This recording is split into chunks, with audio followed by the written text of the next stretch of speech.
All right. Hello, everyone. Sorry about that. 1 second.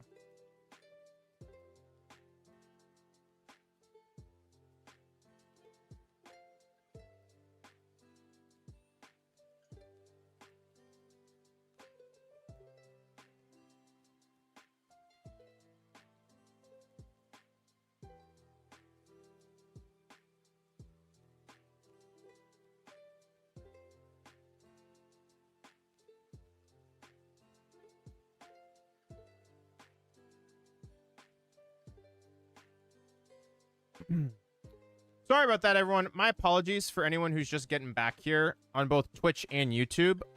My internet like died. I don't know exactly what it was. You can see me. I know I'm back. I should look clear. I should be able to be heard. I should look normal.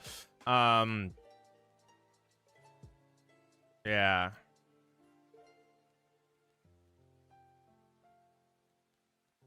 I don't know. Sometimes things are weird. Really weird because my computer should never have any issues, but I don't know if sometimes it does.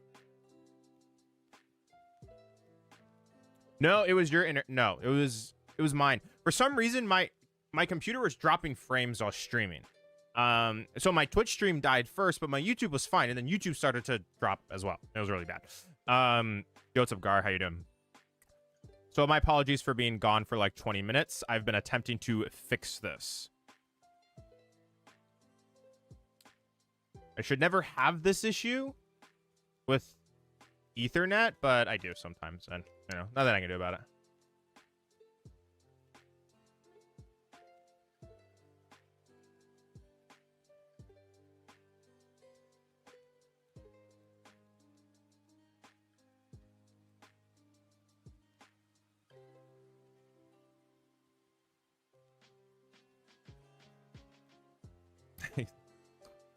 Yeah, it was not anyone's internet.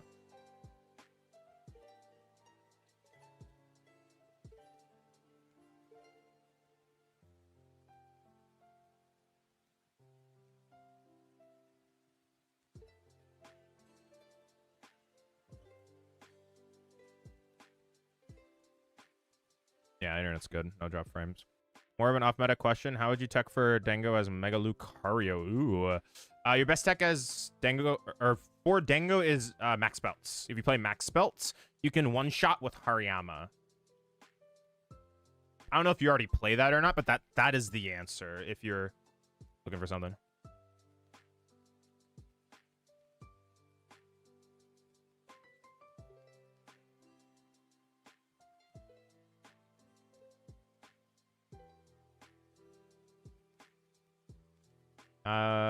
I kind of like a lot of things in the format right now. This format's pretty open. That's what I like about it. A lot of cool things you can do.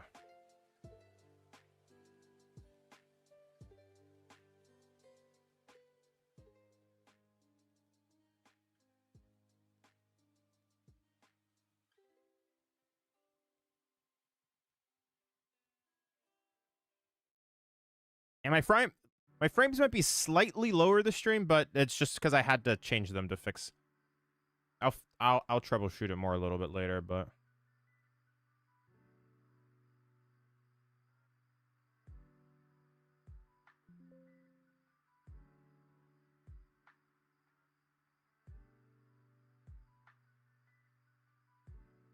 is this maybe Lucario potentially a Toad line with the Fighting Basic one? Yeah, you could play the Toad. But Max Belt's really good because you can just go punch with Hariyama and you can go a reversal energy, right? Oh.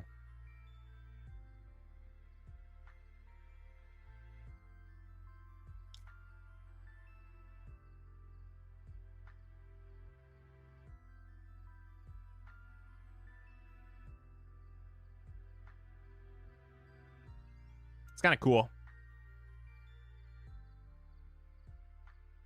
Kind of cool. All right.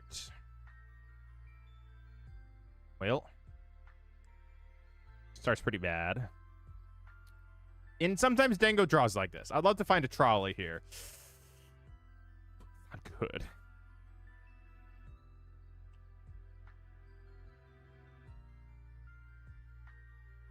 Dude, and they got Toad Scroll, bro. Like, that's bad.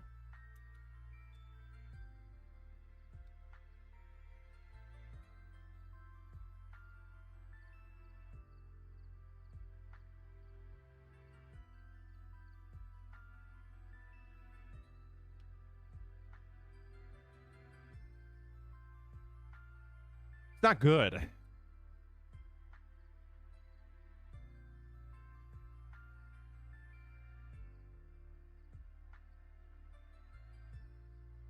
I flooded Kangaboof, made them GGs. That's cool.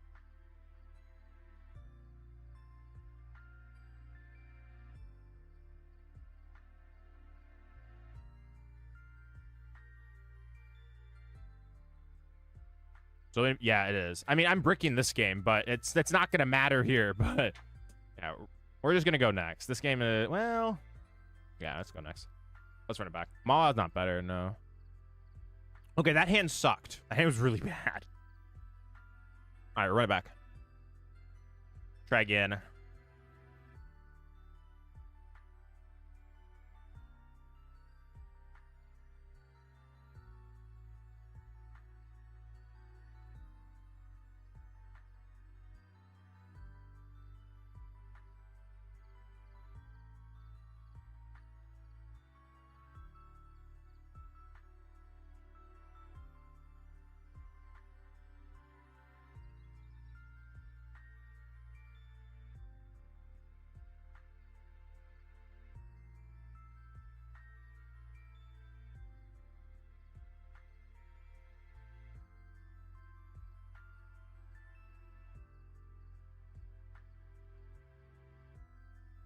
Okay, well, the fact we have gear makes this hand acceptable.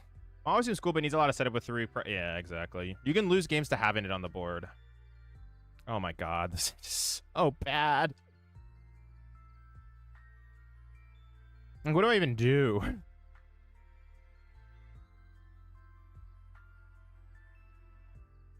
We have Lopunny. I mean, that's something, right? We got 4 Arven. We have Trolley. So there is stuff, right? It's like if we do gear, pretty good odds we'll get Arven. So we'll see.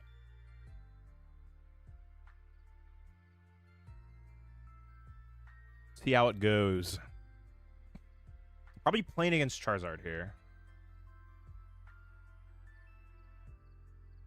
What's worst matchup for Dango and how to win? Charizard, target Pidgeot, target Pidgeot, Noctowl, pieces, everything like that.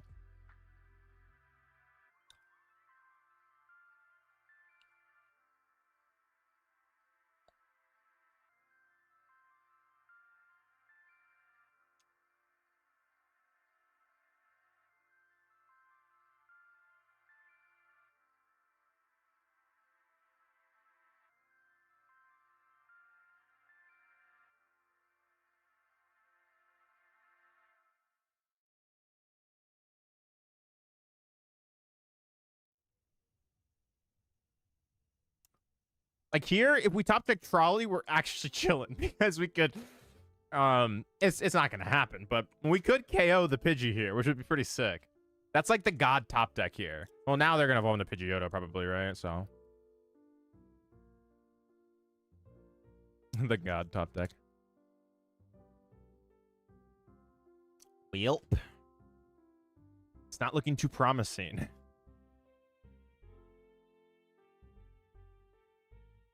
Shout out you, so we're playing against Zard going second. Yeah, that's kind of cool. Ooh, let's go, dude. All right, we're live. Not looking good, though, but, you know. Got something, right?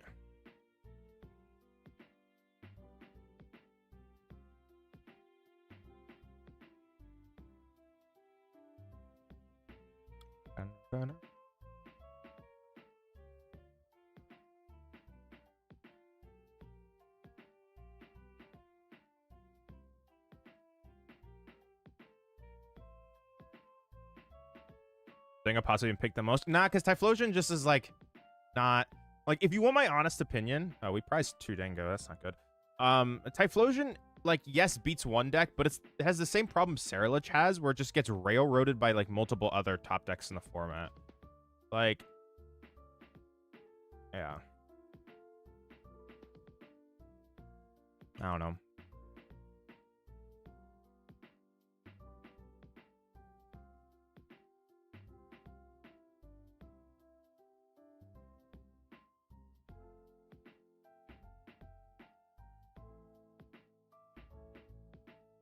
Yeah, that's the whole issue with it.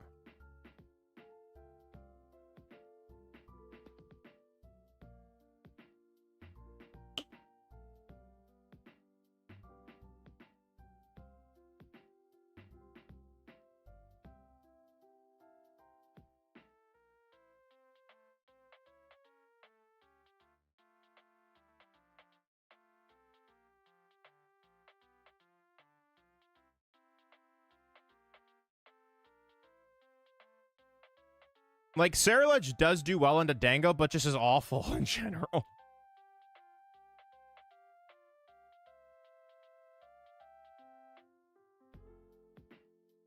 It's not awful. Okay, it's not awful. It just doesn't beat decks that you really want to beat in this format. I think that is the best way to put it. Correct, yes. Like, Ledge...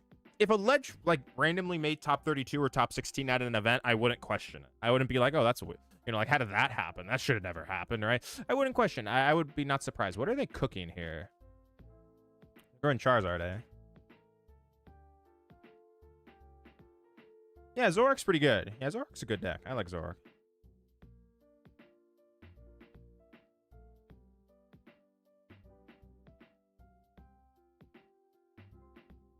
How does Zoroark do against Charizard?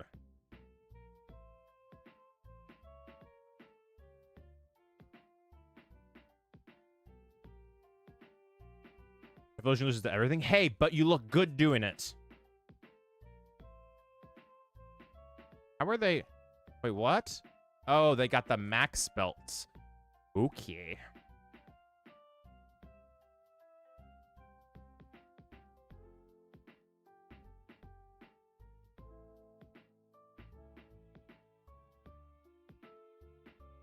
Watchtower farms. Yeah, Watchtower farm here. This would actually be pretty cool. Like, you can use Watchtower and be like... Body him.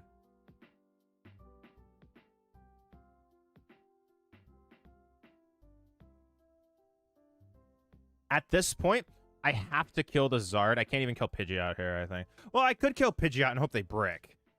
That's, like, a possibility, but... Yeah, I don't know.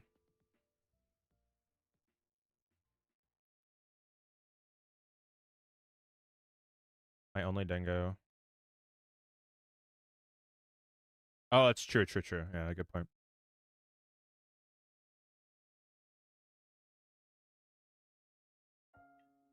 Yeah. Okay. Well. Got 4 energy in here. I mean, we have KO on the Charizard. You know, maybe the best play here is just to nuke the Zard and pray that they can't get Candy Zard again, and then nuke that one, and then just kind of go... Okay, well, actually, no, the whole problem is if they get Duskar. I don't know. Do I really respect their ability to make another Zard with a 2-card hand plus Pidgeot? If they make another Zard, I would then respond with Dango, nuke that, force them to find something else. If I KO Pidgeot, they instantly get KO back. And then I'm at the mercy of Rare Candy plus. Both of these don't feel good. Right? It's like both of these plays don't feel amazing. Can I even KO 4, 5, 6, 7? No, I actually can't. Well, yes, I can KO this. I mean, I could also KO this too. It just kind of depends. Is box better than PC? I think box is better. This is rough. Do I just sacrifice this Dango and completely bank that their deck just collapses on them? Or do I take the KO and bank that they don't have a piece to Zard? They have double rare candy left, which means the possibility, or they have 4 rare candy left. It's a possibility they find these pieces is possible. I think what I'm going to do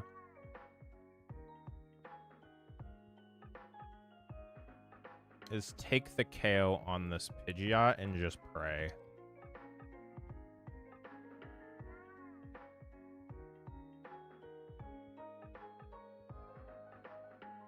And you know what?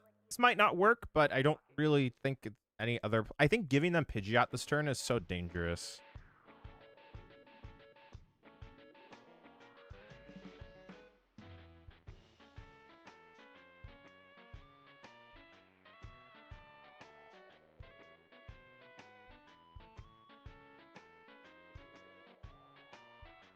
Yeah. And if they go Rare Candy Charizard, I scoop my cards, but they have a 3-card hand. No, that's not what I was looking for. Okay, well, that's not good. Oh, gosh. This is so bad. Is this a supporter? It's not a supporter. Okay, so, you know, it's possible we win.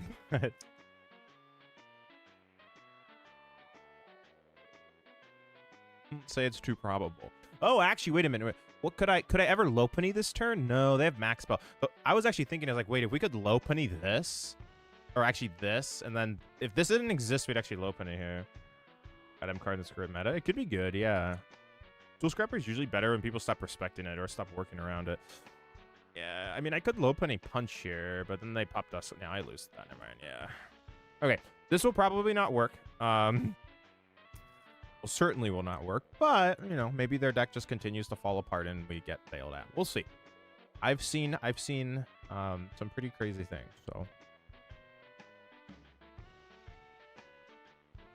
I do think if they did not have max spell here, the correct play would actually be Lopunny Gust. It'd be like Lopunny Gust, KO Dusclops, and then go from there. But unfortunately, they can hit over 300 damage with this thing, so. Kind of unfortunate, but is what it is.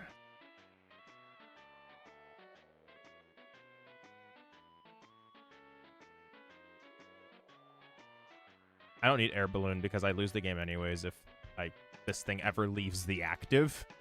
Oh.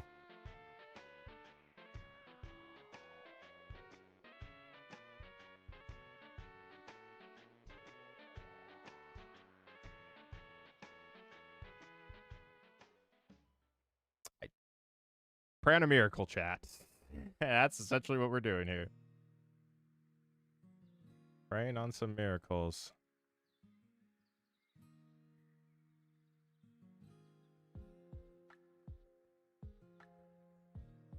Praying on the magic.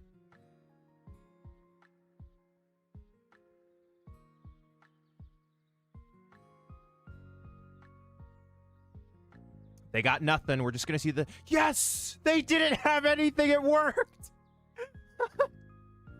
How did that happen? I have game multiple. Oh my gosh.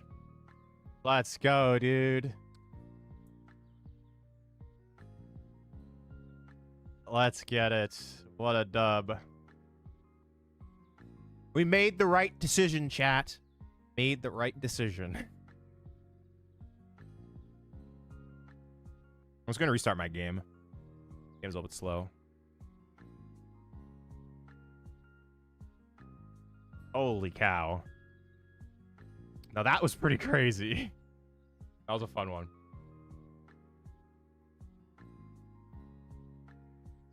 Let's get it. So we are 3-0 against Charizard today, right? I think we're 3-0. Yeah, exactly. I don't think we've lost a game in our stream tonight. That got sweaty? Yeah, they got sweaty. Very true.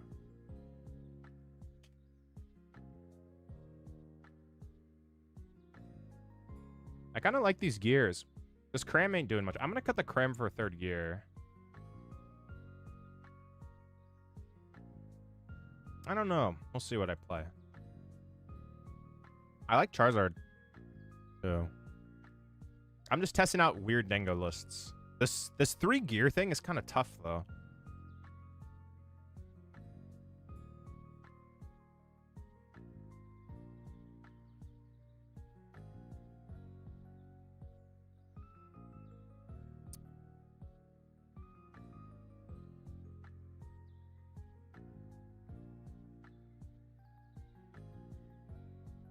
I'm not doing viewer battles right now, probably though.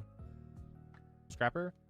Probably not yet. I mean, maybe we could play it at some point. I don't know. Like, I'd have to find a matchup where I really needed it. Like, Tool Scrapper is a cool card, but I don't always use it. What's up, Sauce Pocket? How you doing? Welcome to the stream. For anyone who just got back here, I had to restart my stream and was off for like 20 minutes. My internet was tripping, so it was not allowing me to stream normal frequencies. It was like lagging and stuff.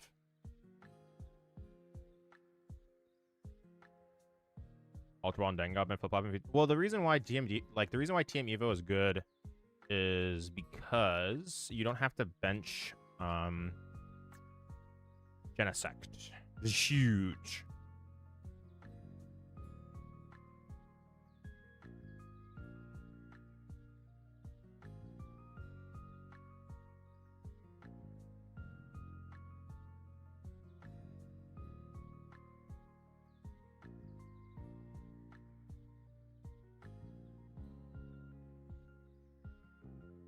Was it cram for where you miss it? It's mainly for mirror.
Is Team Evo rotating going to make item lock decks stronger? Potentially, yes. It's a good question.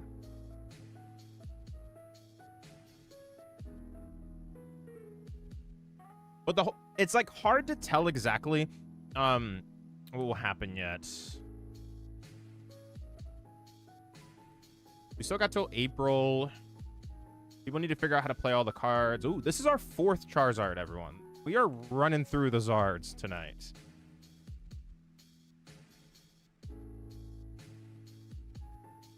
We are going through them like crazy. We are, I believe, 3-0 from what I remember against Charizard today. So we are doing extremely well against them. So that's good.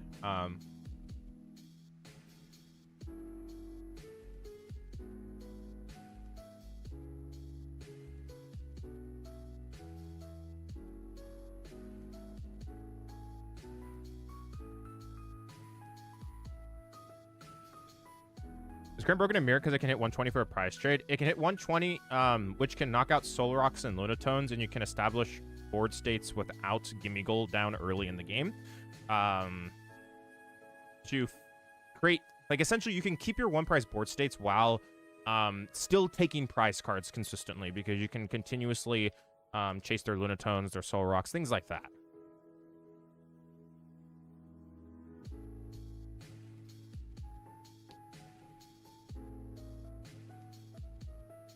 Well, I can win the game this turn.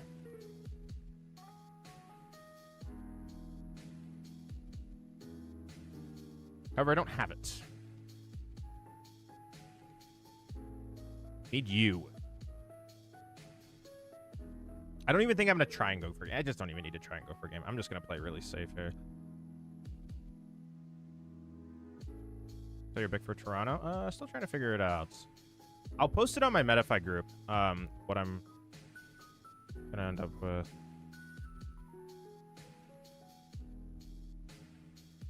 Oh, wait. don't need you.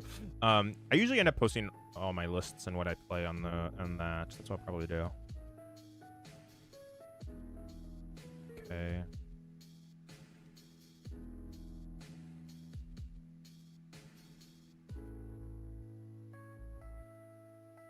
Go Siggy. Dump an energy here, thin out, give myself a small opportunity to win the game here, but get third fighting.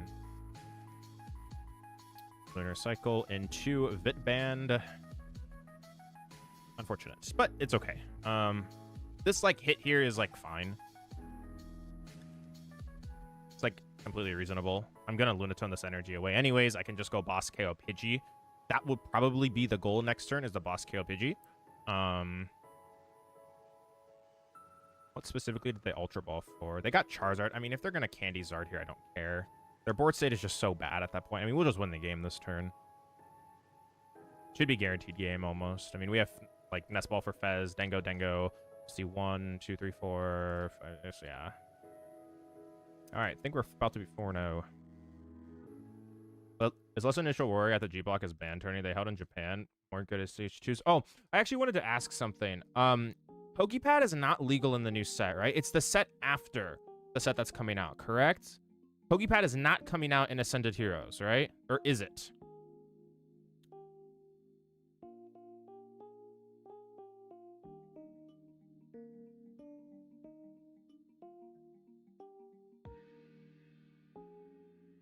I guess I just get Soul Rock here because me drawing 3 is the same thing when I'm going to go 4 in the discard. Should be game.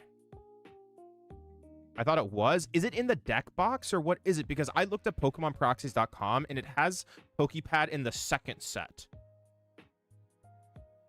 More versatile, Curly, Dry Cloak, but not as good in Mirror, am I correct? Yes, Cramorant is a little better in Mirror in some situations. Well, Power Pro is really good in Mirror because it actually gives you early game pressure. That's like one thing, is that it does give you the prize lead. Power Pro is like probably a non-negotiable card. I don't think I would touch Power Pro. Okay, because I went on to PokemonProxies.com and it wasn't there. Okay, 1, 2. I just have game.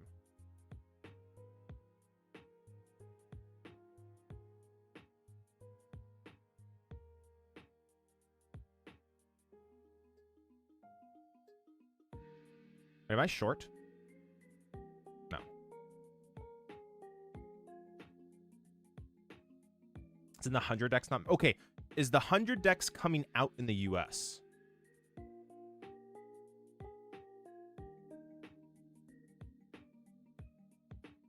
And is it coming out when the new set comes out? Is 100 decks part of Ascended? Yeah. That's what I'm wondering.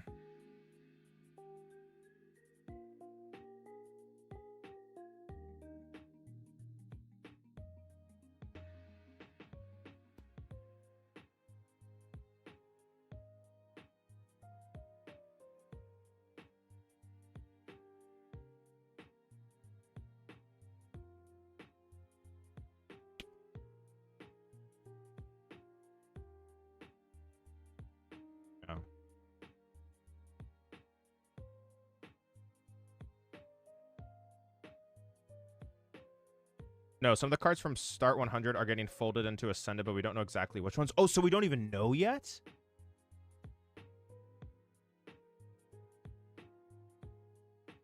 Well, yeah, Mega Dream is after Ascended Heroes. So we just don't know. So we don't even know if the card is coming out yet?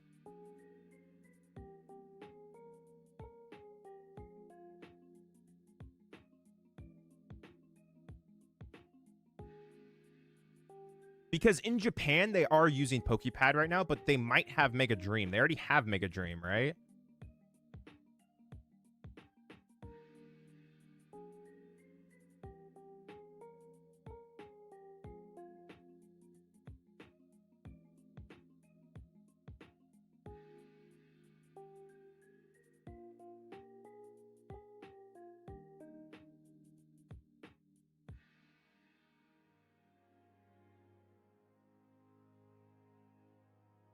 Mega Dream equals Ascended. Start 100 was after. Wait, so our Mega Dream is all the Mega Dream stuff in Ascended? No. Because Ascended Heroes is the next set coming out in a few days, right?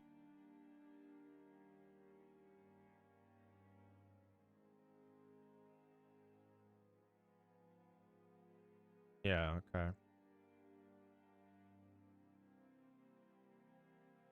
Oh, a 5th Charizard we have not lost yet, so hopefully we win again. Start's good. They don't have a Charizard on the board, though. Or a Charmander, which is a problem for them. Oh, all of Mega Dream is Ascended, so we're getting stuff like Meowth.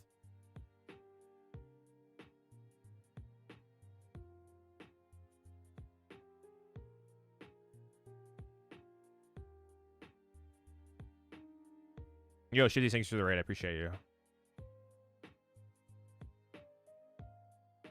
I appreciate you. All of Mega Dream will be an Ascended. From what I was told, Ascended was supposed to be Mega Dream plus Start 100s. We might not get it. That's the thing, is that they're not, like, I don't understand why the communication for this set has been so bad. Because we've, like, never, I felt like we never had this, like, I felt like we always had set lists, like, a month, like, at least 2 months in advance. Why is that different now? Why is, like, everyone so confused what's coming out this set? I felt like we would always go into Poke Beach, like, a month or two before the set comes out, and they would have all translations, and that's just not the case this time. Oh, no! No! That's so bad. Okay, well, this 70 doesn't matter here, so I think I'm just going to attach to the Lunatone. The reason is that if they KO this, I will need to retreat into Solrock and go from there.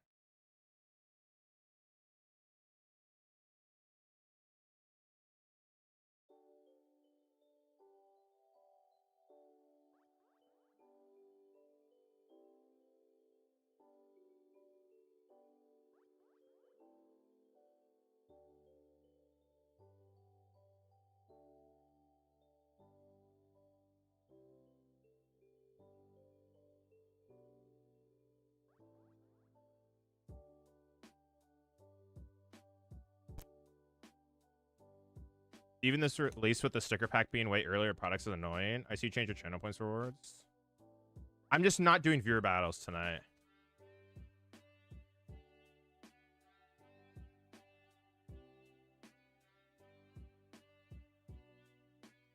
Yeah. But yeah, like, why are they not communicating, like, actually what's... Are we really just going to go to pre-releases and be like, oh, this is in the set?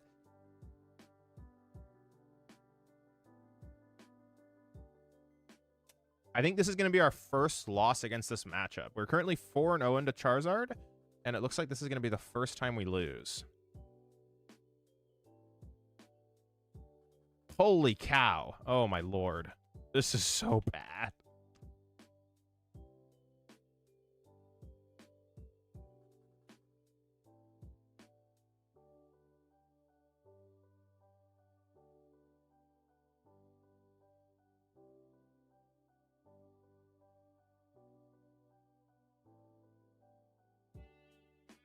Special set, no pre-release either. For Ascended Heroes. Isn't Ascended Heroes a big set? Isn't it a normal set, right?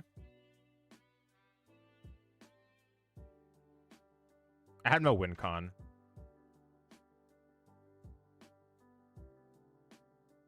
Oh, Ascended is not? I think Glock is a great play for Toronto. What is Glock? Oh, Ascended is a special set?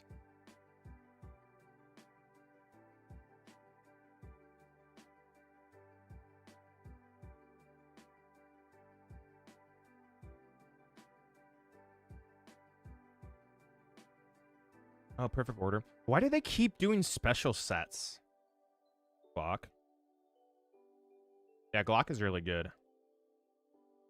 I think Goldengo is best deck in format. And closely behind it are like Charizard and Gardevoir.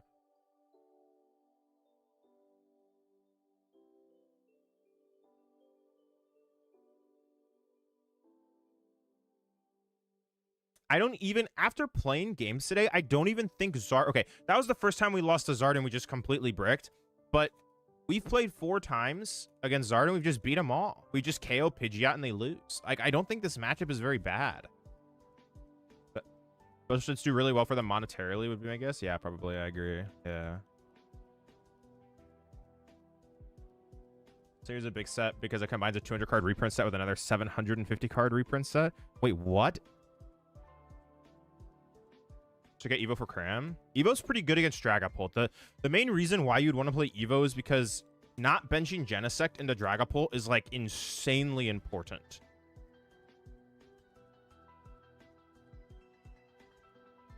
Your matchup into Dragapult immediately becomes unfavored, I think, when you bench Genesect. If you aren't, yeah, like it just becomes really hard.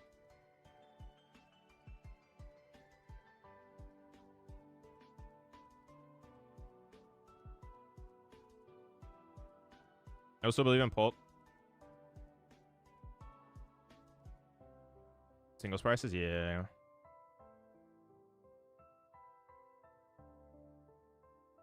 Okay, we got turn 1 Rocky. As long as, yeah, we have it no matter what, even if we price stuff. Let's go with the capital S, yeah.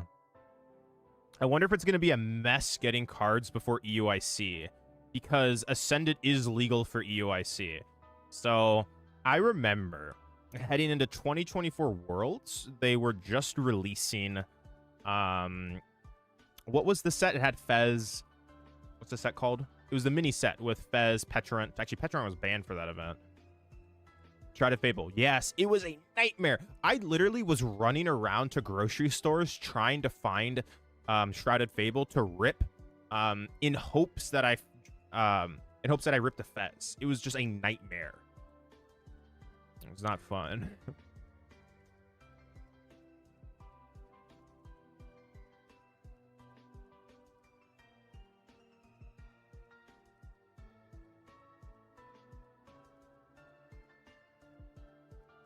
What if I just Evo this turn?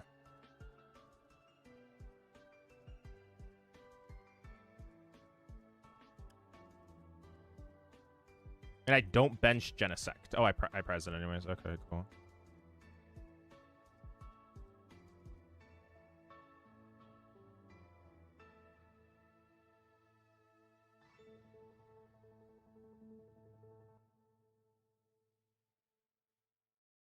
I don't also know what they're playing. Like, I don't know if this is Jelly or not.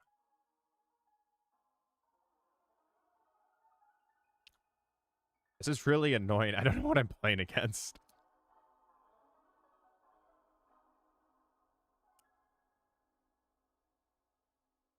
If I draw metal, I draw metal, and that would be ideal. Or like Earthen Vessel. Okay, so now I do have to Fighting Gong here for this.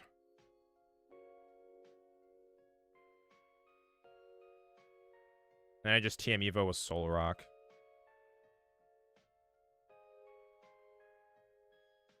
Man, it seems fine.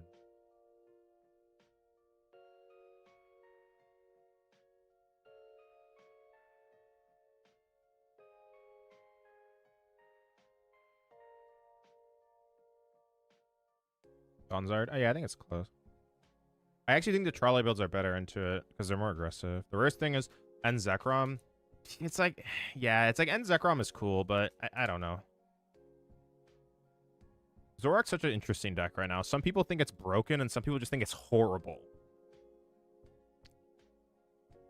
Like, just complete garbage. Some people are like, I think the deck is just terrible.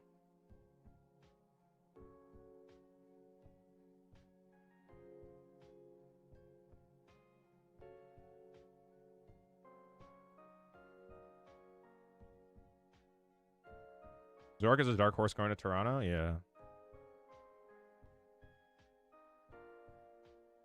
I don't understand how these Zorak players are beating a good Dengo player that plays Lopunny. I just don't understand. I don't understand how they're winning. That's like my only problem with the deck. The worst, yeah, and Zekrom is most relevant. I just read that again, but yeah. I think it's broken but horrible to play. So every time I sit down with Zorak, my deck just like dies. It just feels awful. Oh, we're playing against, oh my god. So unfortunately, I didn't know that they were playing this. Dude, come on. Okay, what I need to do is actually I need to boss's orders this Monkey Dory and try and trap it for a turn so this does not KO me. Is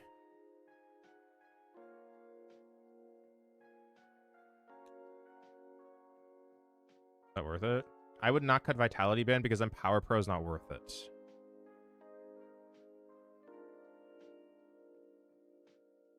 What's the pressure of Toad? I'm just killing Toad every turn.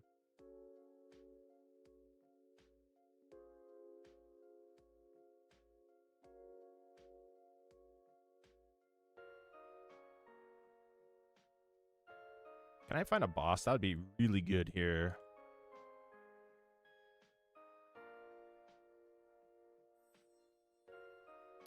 If I just stop the KO, I should win. I will see. Okay.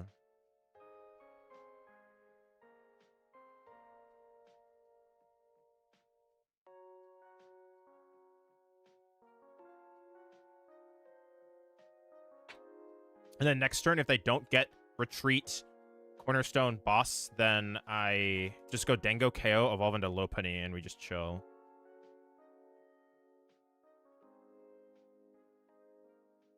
You would tower the Zoroark Zard matchup seems extremely fragile. Yeah.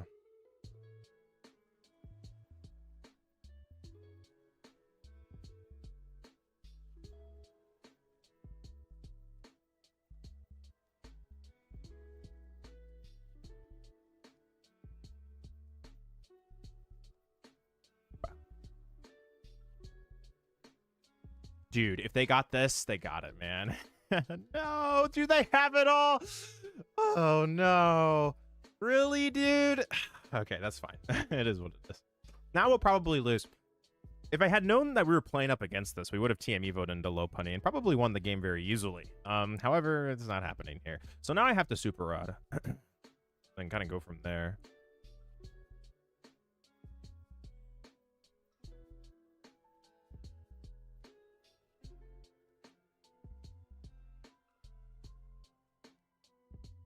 Don't want to retreat into this because I might not. Like a small chance that if they don't have it and they hide for a turn, I won't be able to move the. Well, actually, that's fine. All right, if Rod's prize, we lose. Okay, it is there.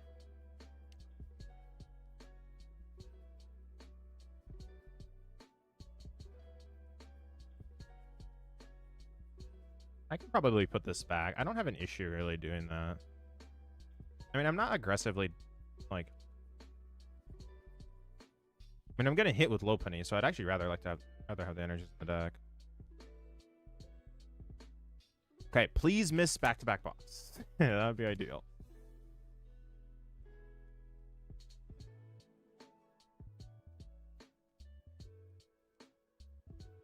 Okay, well, that's game.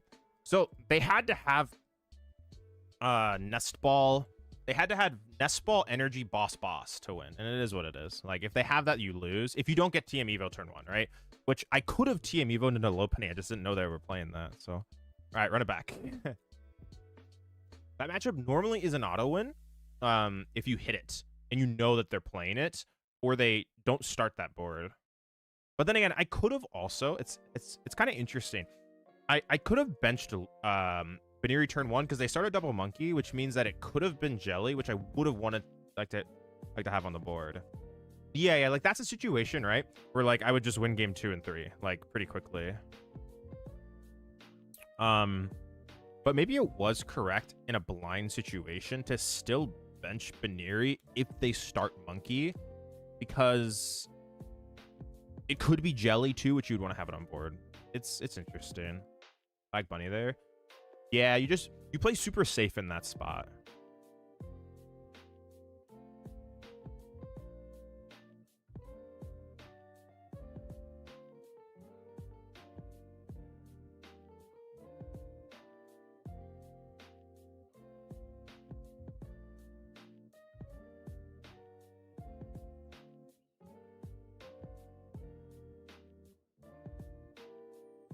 You play Ultra Ball? Yeah, I know. I play 1.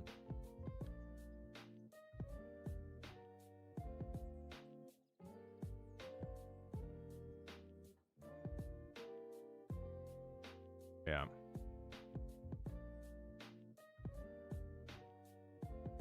It was 2 monkeys. Yeah, so it means it wasn't Dragon Pull. It's true. Now it's down to almost every meta deck. Well, yeah, it does. That much more. It was either, I mean, it was either Guardy or Absol. Yeah, but what variant of Guardy? It'd be really annoying to have it against like the new Turbo Guardy build. Just a sitting Lopunny is like, yeah.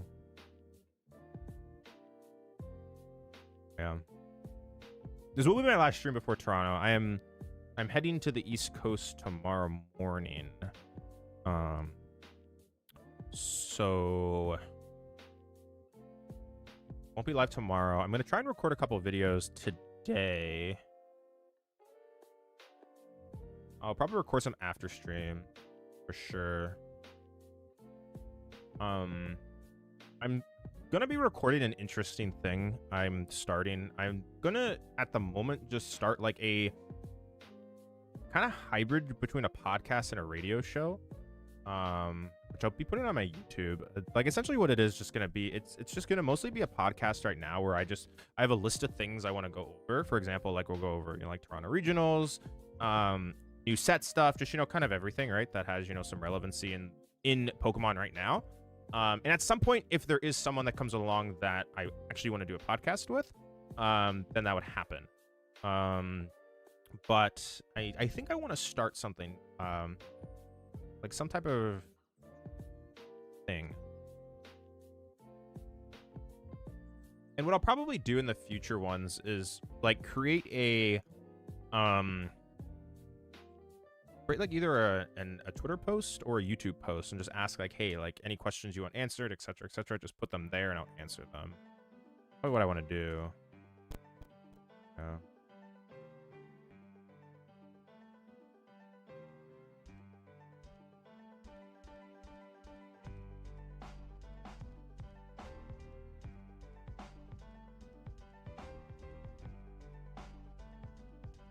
Going over relevant things in the TCG. Yeah. So for example, like in sports, there's a lot of radio shows, right? Or like there's, you know, like, yeah. And I might have guests on once in a while. Yeah, the Ace Trainer podcast was fun. It just, I don't know. I'll actually mention that in a second.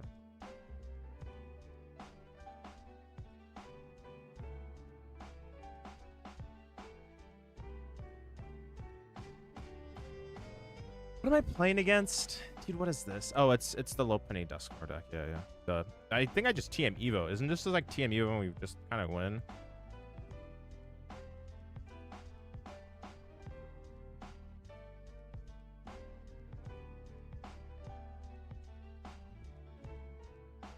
Don't need you.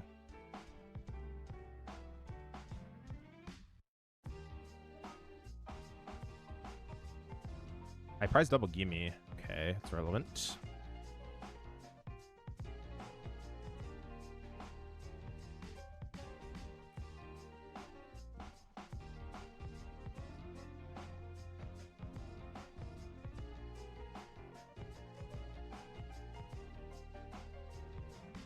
Yeah, I enjoyed the Ace Trainer podcast. I mean, I did it with someone who I've known since I was 13 years old, 14 years old. So pretty much a decade I've known him. It just didn't, like, I don't know. We had differing schedules and just like I was so busy we couldn't create a consistent schedule and didn't end up the way I think I wanted it. We both kind of just like neglected it for a while and then it just, I don't know.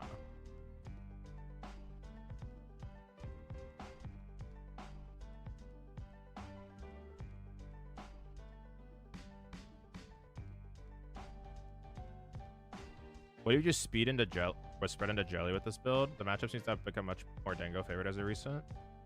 Oh yeah, I mean I think the matchup's 55-45. I mean if you just go like low punting KO Frillish early, they don't really have a response because you put enough pressure onto them where they have to alternate from being a jelly deck. They have to turn into a turbo deck and they don't have turbo cards. Like they're not as built to try and run you over, you know? So that's like one thing I noticed.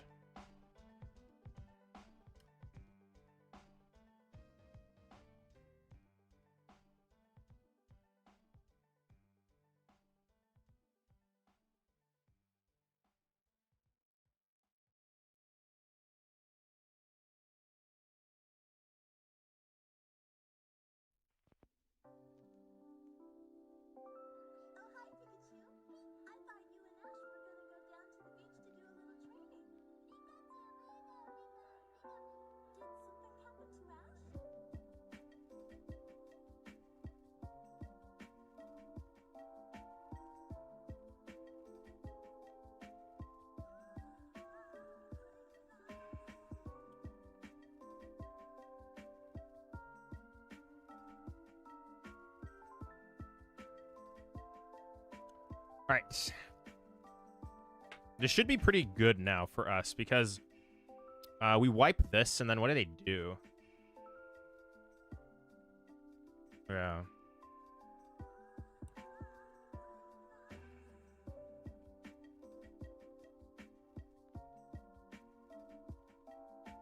I think we'll start with this before we do anything else. Yeah, 2 energy in there.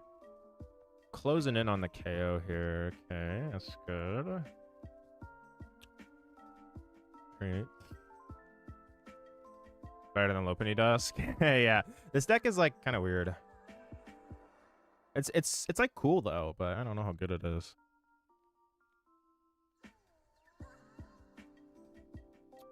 What do I want to do here?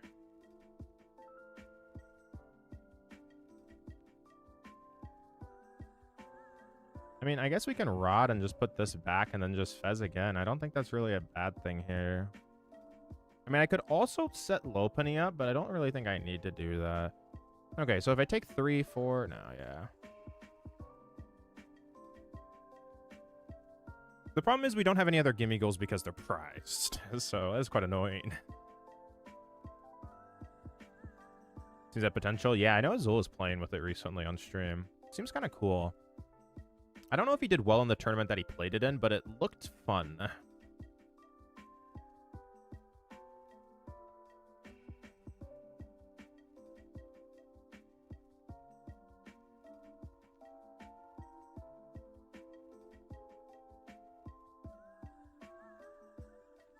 I'll answer that question in a second, Jordan. 150 at 350. Okay. Very cool. I probably want to hold that. This is kind of strange. I kind of want to hold this just in case they nuke. Okay, they're scooping.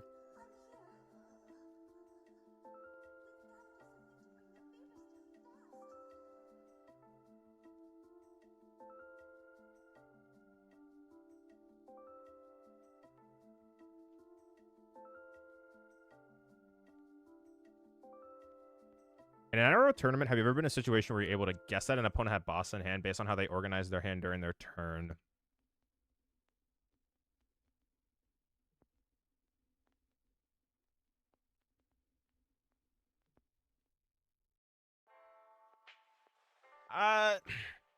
I think there have been times that I've been able to like assume they had boss.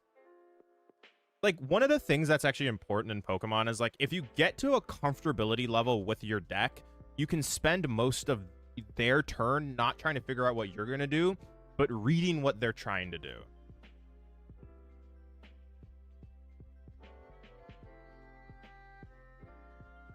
But there's also little things you can do to reverse that, you know? Like, like, psychological parts of Pokemon are really important.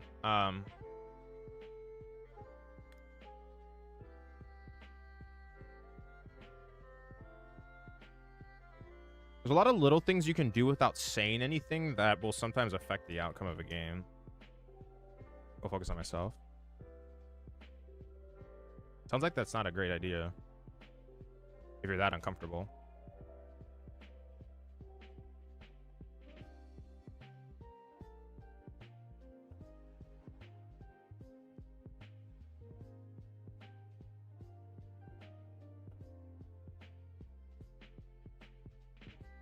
Donzard. Yeah, Donzard's pretty good. Know what your opponent needs to do given turn, to be honest? Yes, exactly.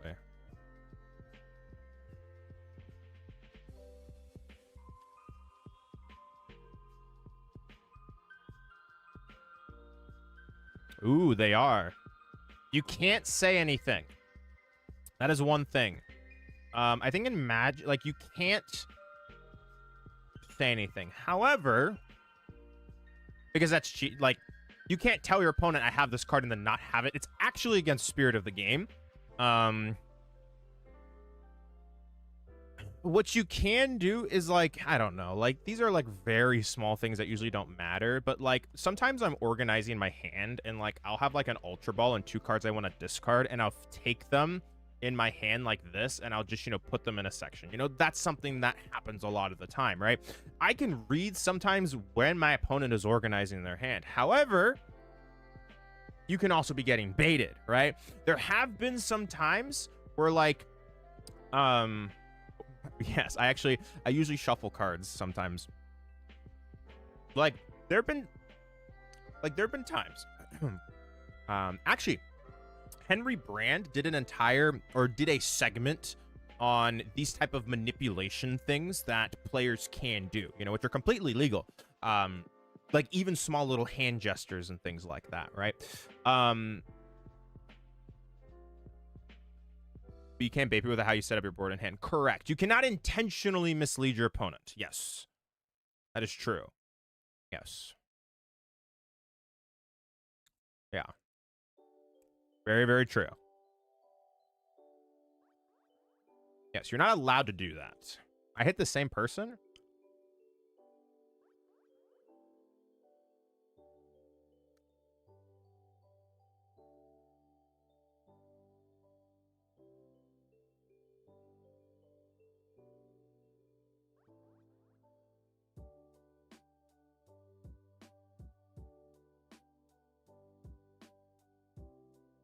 How does this person win the matchup if I have TM Evo?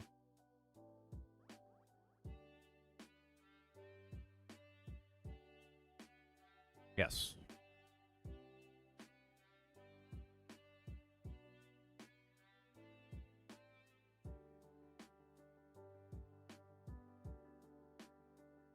Like, okay, I'll say this. There are some people that sit down with a Charizard mat or a Charizard deck box and they're not playing Charizard. Like, technically the goal is to mislead the opponent there, right? So, like, those things, it's a really weird thing. So, I actually will ask the question here because this is something that has came up a lot of the times. So, let me just play my turn out here first.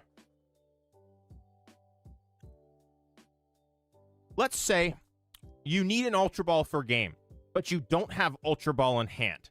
They know you need Ultra Ball for game, right? And let's say you have a 4-card hand.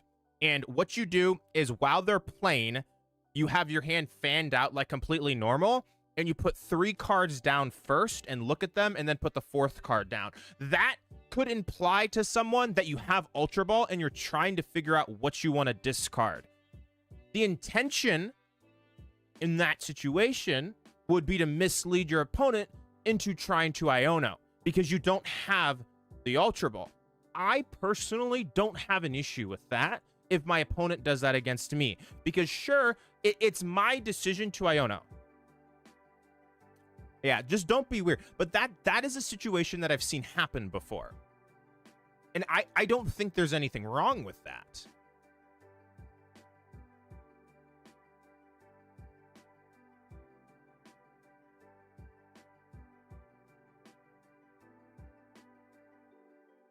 Secret box, press trolley. It's precious trolley. And some even got banned. Yeah, I already read that. But yeah, like that right there. But you're implying in that not just being like, I got the Ultra Ball. Wait, TM Evo?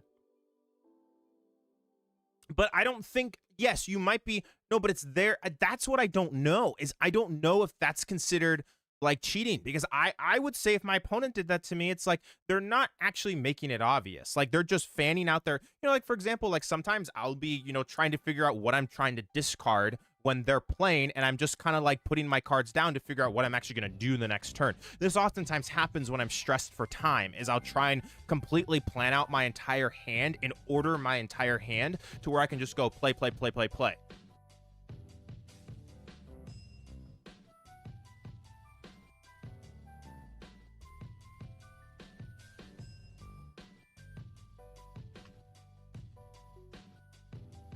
Or like, do you think Dango must run Monkey Basket? No.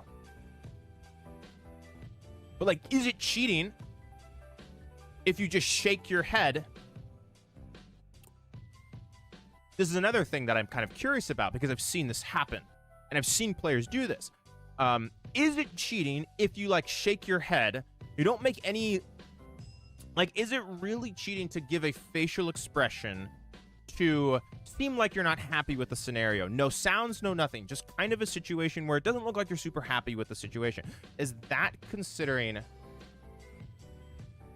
Because to me, I don't have an issue with that. And I know players who do that. I know players who look really annoyed when they're just sitting on game.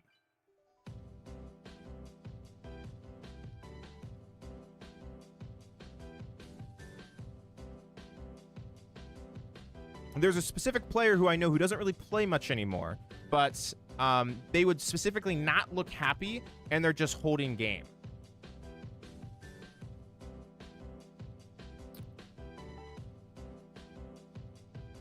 Yeah.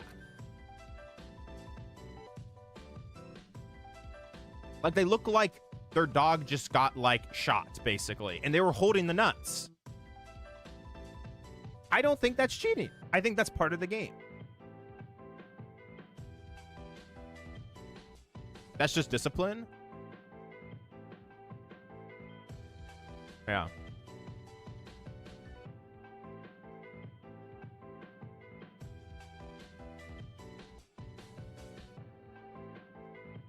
Like, what do you mean blatant misleading? This is where it gets interesting. What do you consider blatant misleading? Do I even have KO? I'm so focused on yapping about this. Probably have KO, right? You'd think. Hope I do, or I'm gonna look really dumb. 1, 2, 3, 4, 5, 6, 7. Yeah, I do. Okay, thank goodness.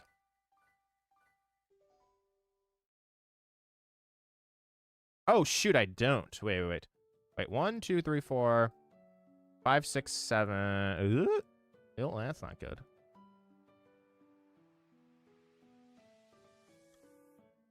That's a bluff, my dude. Exactly. I agree with this. Yeah. I completely agree in that situation. What am I doing this turn now that I'm just killing this. It's fine. I'll just blow this up and win the game still.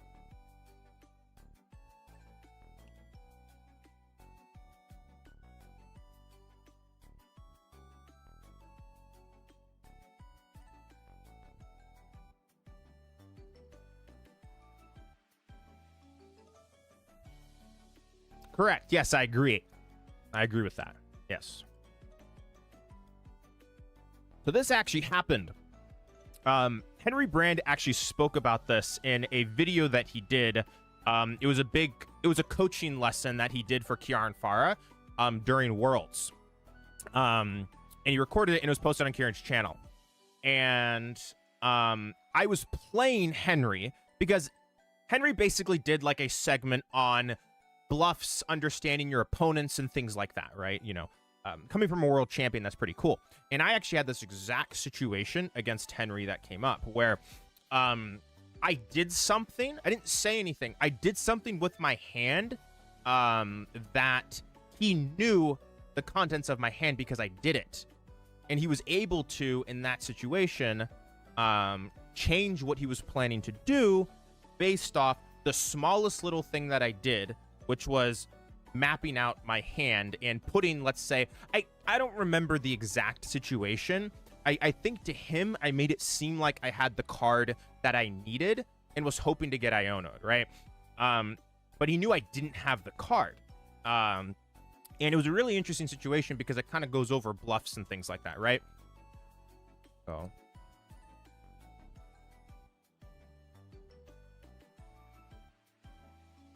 Yes, Dan Hugo versus Vance Kelly and went in for cut. Vance bluffed Dan. He was holding the nuts. Dan disregarded his emotions and Roxanne him and won in the game. Yeah.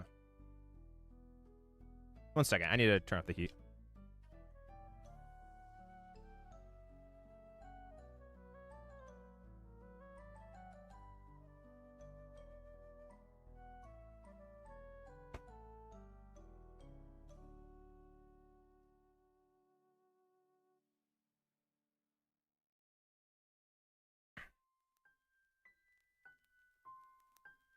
And none of these things are in the rulebook. All right, my opponent gave up.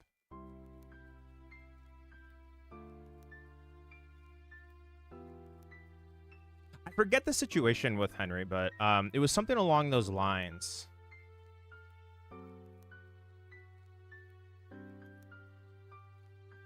Yeah, they kind of gave up.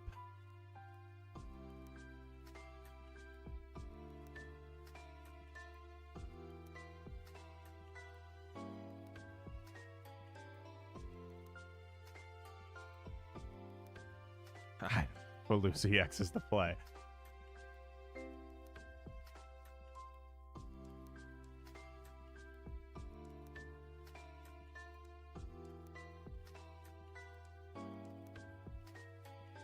But it's really interesting if a top player tries to bluff their opponent, like what actually happens. Do you believe they're bluffing, or do you believe that they actually have what they need? And Henry assumed I didn't have what I needed and I was bluffing in that situation, just based off how I was arranging my hand and, you know, acting, you know, obviously not saying anything, but just like my emotions, right, of like how the game was going. Because, like, I am an emotional player in some respects. I get very stressed out in games sometimes. I get extremely stressed out in some games. When Eric's invitation, he purposely started taunting in my face. Very obviously, when I played the card, he had nothing to hand. Judge song gave round loss. Well, yes, you can't be blatant. Like, you can't taunt your opponent. You can't tell your opponent, I have something, and then you don't. Those things are cheating. However, you making a subtle facial expression or arranging your hand in a way that looks like you're planning to do something is not actually doing anything wrong.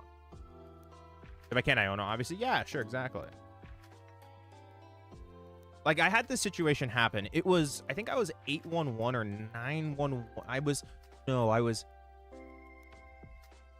What was my record? No, I think I was 8-2-1, and I was playing at Vancouver Regionals 2024. Or actually, no, 2022. It was 2022. Because I bubbled out a top 8 at this regional. And my opponent blatantly told me that he didn't play a specific card in his deck. And then in game 3, I played operating under the impression that I did, like, he didn't have that card, and then he played it. That's cheating, actually. And I called a judge over after the game and talked to them about it, and they gave him a round loss the next round, which is insane because that tanked my resistance, and I actually bubbled out a cut. But the problem was, since I already signed the match slip, they couldn't reverse the match and give me the win because the match slip was signed. It's official, even though he admitted to doing this to, like, the head judge. And it slowed down all of day 2 for like 10 minutes, basically. And yeah, it was essentially just that. Like, that right there is cheating because you can't tell your opponent you play something and then you not have it. You can't tell your opponent I have boss's orders and then you not have it. Those things go against spirit of the game because you're intentionally telling something that is not true. However, you using emotions to tell something, they're assuming what your emotions mean, right? And that's the difference maker. For example, if someone's really like if someone looks really upset and they're holding everything they need, like if someone's acting upset so they don't get Iono'd when they're holding game, they are making an action, but your opponent has to assume something, right? You're not actually telling them something, so it's fine. Yes, it was extremely scummy. It was a very, very shitty situation. Was this public deck list? And he misrepresented as publicly? No, this was in day 2. He said something during the match that he played a specific card that he didn't or he said he didn't play a card that he ended up playing. That was the situation. He said that he didn't play a card. It was like something like Tool Jammer or something like that, right? It was like Tool Jammer or Tool Scrapper. It was one of like those one-of cards, and he's like, yeah, you know, I don't play. What am I playing? And he's like, yeah, like I don't play that card and stuff like that. And, you know, we actually knew each other. Like, that was the crazy thing, is we knew each other as well, which made this really awkward when he did it. And he did that to me. And yeah. And then he admitted, yeah, I intentionally told Gabe a thing that was not true. And they gave him a game loss the next round. They had already signed the slip, which is crazy because they actually hurt me, which is the most wild thing about this entire story is they literally screwed me. I was like, this is ridiculous.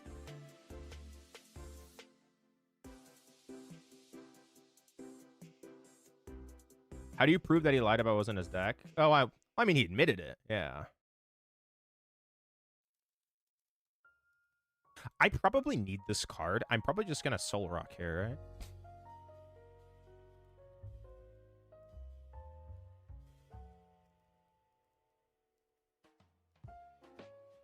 Yes, it was that probably. I mentioned it. It didn't really blow up, but it is just bad. Yeah. And it was, forget the head judges. But they were like, yeah, since you already signed the match slip, we can't actually like reverse this, and we're gonna have, which they changed the rule on this now. You can actually sign the match slip and they can change it now. But I think back in 22 it wasn't set in stone, and they're like, yeah, we're gonna give him a game loss in the next round. And I was like, dude, come on, man, because at that point I want him to win, right? It's like, if I'm gonna lose to him, I'd rather him not get a game loss. Yeah. I was recently watching a Tricky Gym vlog, and you were in a Salt Lake City vlog. Oh, this was back in 2022. How did Top Cut go? I hit Nicholas Moffat in top 8. It was Gengar versus Arceus Moltres. Arceus Moltres with Galarian Zapdos, which is a really bad matchup. He bricked game 1 and I won game 1, and then I lost game 2 and 3. I think I maybe could have won that event if I beat him, because the other matchups like Suicune was close. And then Drew Kennett's deck is like in contention for one of the worst decks to ever win a regional. So I don't know though. It's too hard to tell. I want to name. Oh yes, there was a situation at. Yes, I will actually say right now. There was a situation with that player at Arlington Regionals where they told their opponent that they had a card. They didn't have a card or something. They basically blatantly lied to their opponent and then admitted it in a text chat, and then it got exposed. Yes, exactly. Yes. Yeah. Do you ever consider one Watchtower, one Artisan Dango? If you want to play Watchtower, you have to play Secret Box, because like playing one Watchtower with no Secret Box is just really bad. Yes. But what you said, the name above, the answer is yes.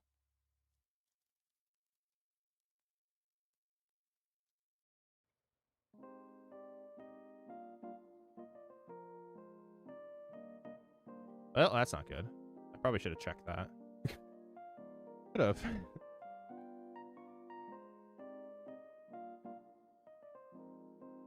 Someone's caught once, they've done it many more times. Yes. You know, the actually interesting thing is a lot of the people that have been caught cheating are actually really good players, and they don't need to cheat. It's like you're so good at this game, like don't cheat. And like, you know, I'm actually really, I don't know, like I'm actually really forgiving on people that like, cause I don't know, it's like people, there's a lot of kids in this like game, like from the age of like 15 to like 25, and it's like, if you like get caught cheating, just like ban yourself for like a year and just like, you know, come back if you want. Don't ever get into drama again.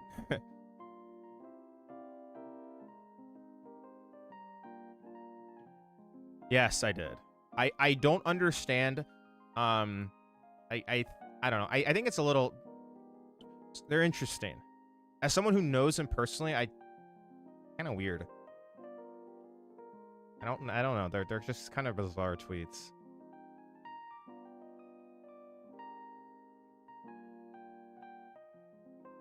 Yes, I'm aware. Yes.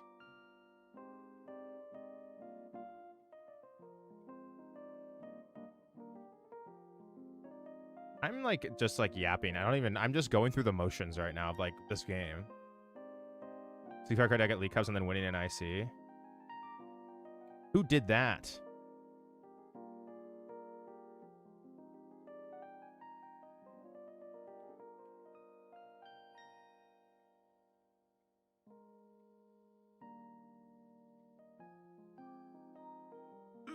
That's not good. I actually might lose this. This is actually probably not a good matchup. For what it's worth.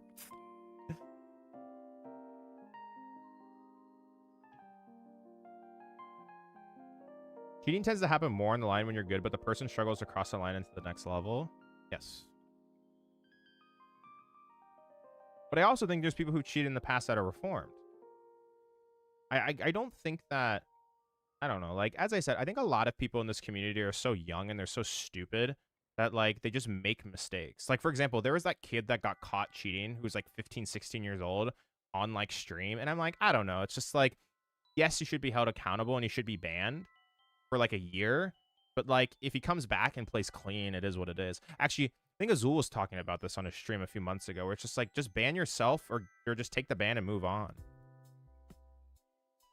In a cat costume, yeah, that's just weird. I don't know. It's like, I don't know. I don't think he cares because he's too nice of a person, but it's like, I don't know. All right, we're maybe their deck just stops working. Actually, I don't know. I don't think I can win this game. And like maybe that's a hot take, but like, and like maybe that's being way too forgiving. Or 62 cards in their deck or something. Yeah, it's just like things like, I don't know. It's like if you're cheating at a cup, like that's just so bad. Like, why are you doing that? At a regional.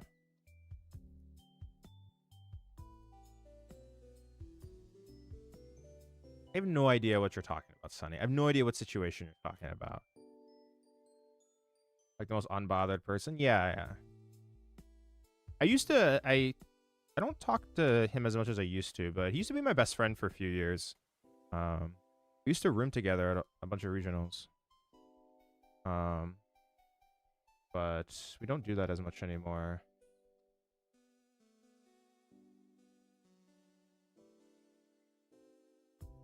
Like a detailed video on all the ways you can protect yourself against cheating. I mean, cheating's so obvious to catch. Like, I'm sorry. Like, cheating, like, the hardest thing to catch with cheating is, like, your opponent letting you break board states. But that's, like, soft cheating. It's, like, not, like, like, the worst cheating you can possibly do is just palming cards. Because there's no way your opponent can prevent it.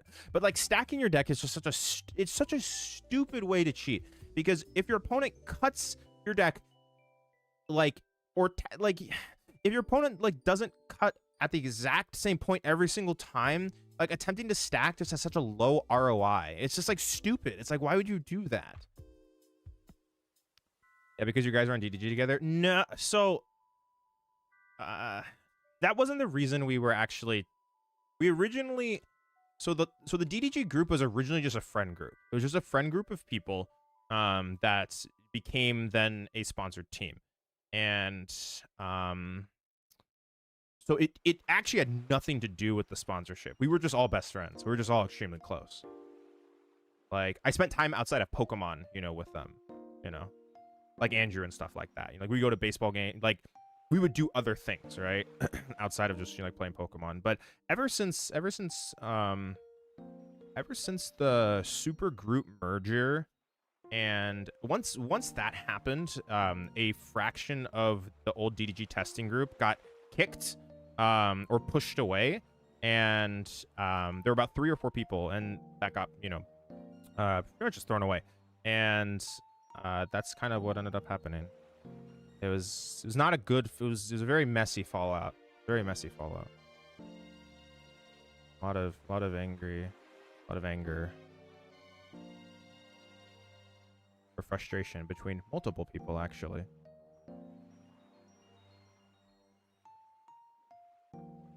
I can't take this. Okay, well, my game is glitching, so I cannot TM Evo right now, unfortunately. Yeah, that is quite sad. Hedrick's an amazing player. I've got people cheating against others. Jeez, yeah. I think I caught one person trying cheating against me. It's only been one person. Do I bench this if I'm playing against Venusaur here? I probably do bench it because I can one-shot Ogre Pawns. This is like probably one of those spots where I do bench it.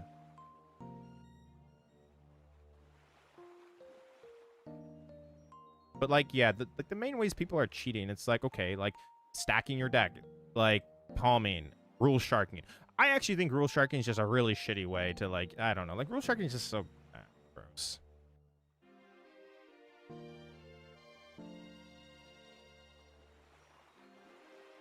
Would you consider running Judge in a deck over Iono? Probably not right now. I mean, if there's a deck that had a really powerful turn 2, plus you needed to hand disrupt, like if there's something like Mew, then maybe, but I don't think right now.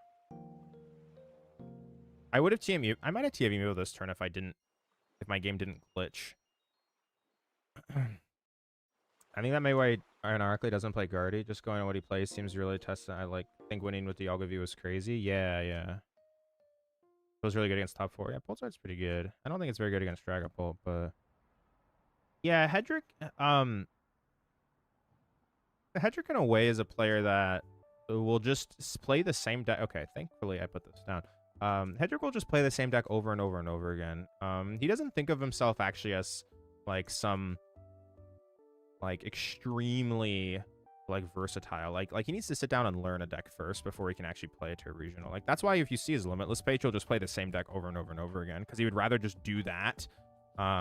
He prefers that method than trying to find the best play every tournament, if that makes sense. Yes, exactly. I will let people, if someone's nice to me, and they make a error that doesn't affect the game, but would be a DPL, and if they're nice to me, I just don't cause an issue with it, you know? Like, if someone is nice to me and they draw, like, if they're drawing for turn and they accidentally draw 2 cards and they just show me they're going to play, let's say, Pokegear to begin with, or they're just going to slam Nest Ball anyways, I'm like, it's fine. It is what it is. Like, it's like if you show me that courtesy, like if the same thing happens to me, I expect the same courtesy back to you, right? Yeah. What does this card do? Gotcha. This is a meme deck. It eventually bad.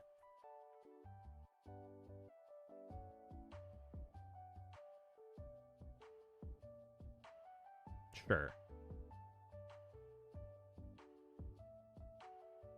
It's like you don't have, it's like you're technically giving them grace by like, you know, it's like, yeah, like you're technically giving them grace. So it's completely reasonable to take a prize or, yeah. Oh, the one thing that I hate, I'll actually bring this up. I hate when people break the board state and they're just like, oh, it's okay. I'm just going to put this back here. And I'm like, you know that you can't do that. It's just like, why are you trying to, it's like, you could have asked me or like apologized first instead of trying to, you know, act like nothing happened. That actually bothers me. Yes, that is a huge thing that annoys me. Where I'm just like, hey, dude, like, I know you're trying to, like, it's because I know they're trying to, like, hope I didn't see it. And that mentality right there will make me call a judge. It's like, you could have just been honest. And I might have, you know, let you put it back.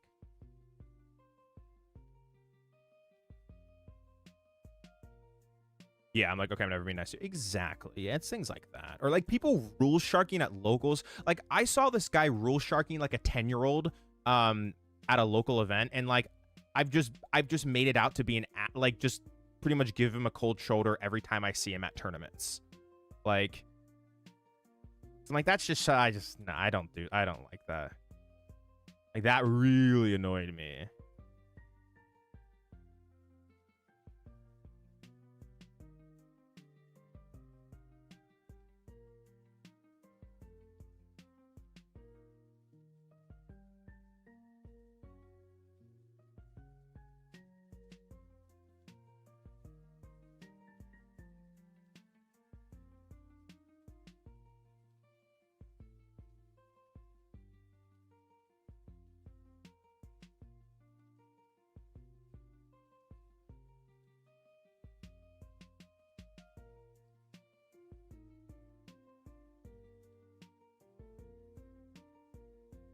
Oh, the one thing I will do is, like, if I'm playing against a friend, I will, like, let them take something back if they... Unless they completely break the board state. Like, at that point, there's nothing we can do. The brand... No. It's actually someone in Seattle that I saw at a local league do this.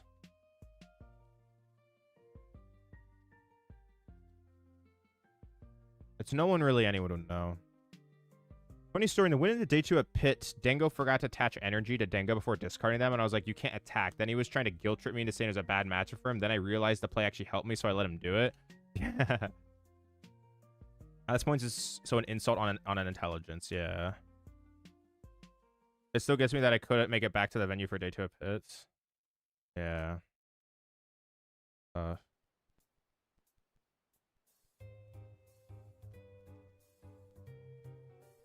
They need 2 more energy here, right? Yeah.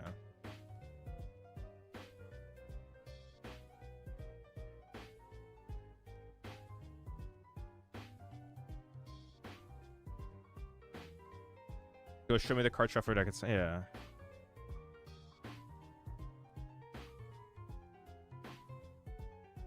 Holy crap. This is not enough, right? Oh, wait, it is enough. Oh, okay. Neil. A little bit scary. It should be fine, though. I wasn't really expecting this thing to get 9 energy, so... Okay, well, I should be fine, though. I don't think they can get enough energy to KO a Dengo next turn, so that's good. Should be okay, right?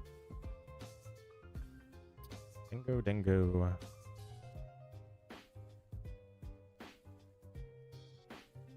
I would like to in this situation. Turo my Genesect.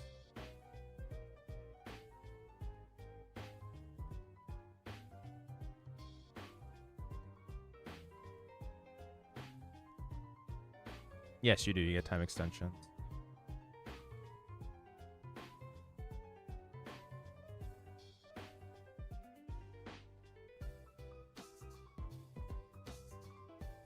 What am I actually getting rid of here? Well, what do I want to get rid of?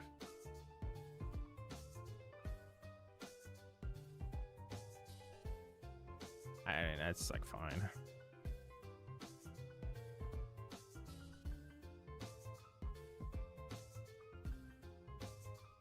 Overthinking this.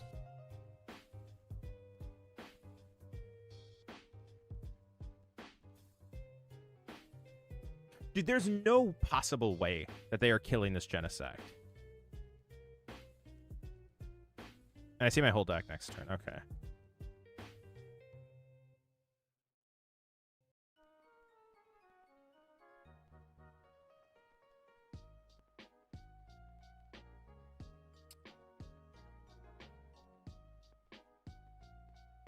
It's 15 minutes, I believe. Yeah, I don't know what's happening. Like, that was crazy. I was like, dang, they got 9 energies here. How many did they get off Vileplume? Like, what the heck just happened? 1, 2, 3. Yeah. Are you going to Merida? I am going to Merida, yeah. Doing a really busy couple next 2 months.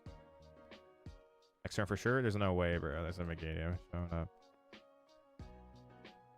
Local job and a down-to-earth player. I'm a genuine with everyone you play. Yeah, I mean, that's always how I try and be. I always try and, like, make their experience good, too, you know? Like, I'm always just gonna try and do the right thing. Well, what do I even want to KO here? Funny enough, I can't attack with Solrock, actually, this turn. Because I prized my other dude. Oh, wait, never mind. I'm blind. It is there. Go to stairs. Like, I think I prized something, but it is there. 4, 5.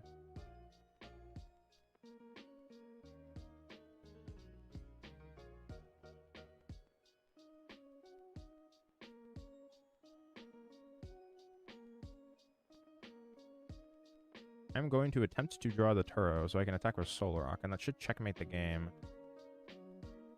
I mean, I don't think they can get 9 energies on a... I mean, they need a lot, right? They need so much. No gear. That is a little bit unfortunate, but it is what it is. I should have... Actually, keeping this is fine if I win the game with Arvin, because it's going to be something the superior way. It's okay, I guess, but it shouldn't matter ever. Oh, I just need 1. This.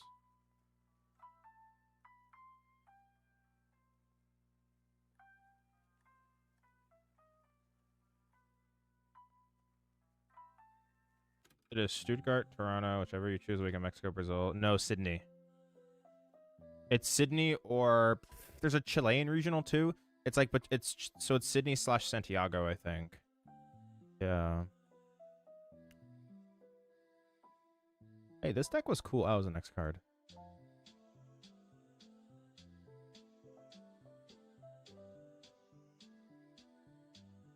Yeah, it's Stuttgart, Toronto.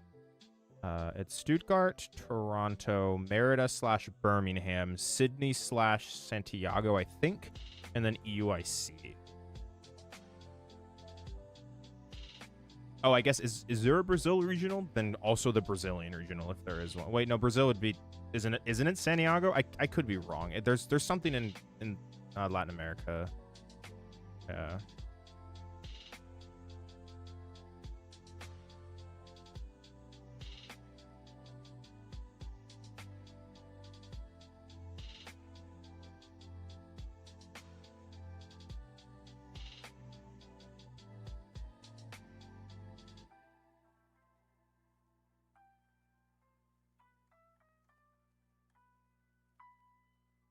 Moving up the ladder.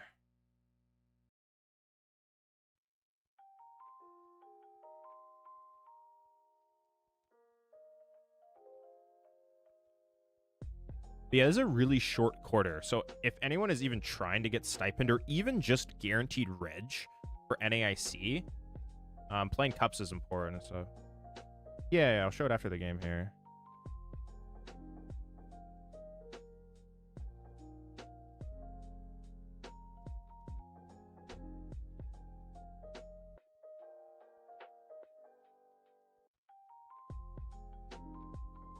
Oh, actually, one of the worst things is people that break gentlemen's agreements. I actually think, I think breaking gentlemen's agreements is like on the level of rule sharking your opponent. It would surprise me, yeah. Like, oh my goodness, people that break gentlemen's agreements is just awful. So bad. Chari, no ghost for the current meta. I think it's a solid deck. However, I don't think your Dengo matchup is great without the ability to Dusknor.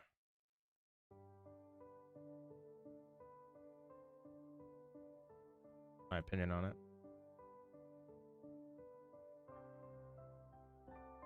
Okay, we're going up against Absol. I need to thin out a lot here.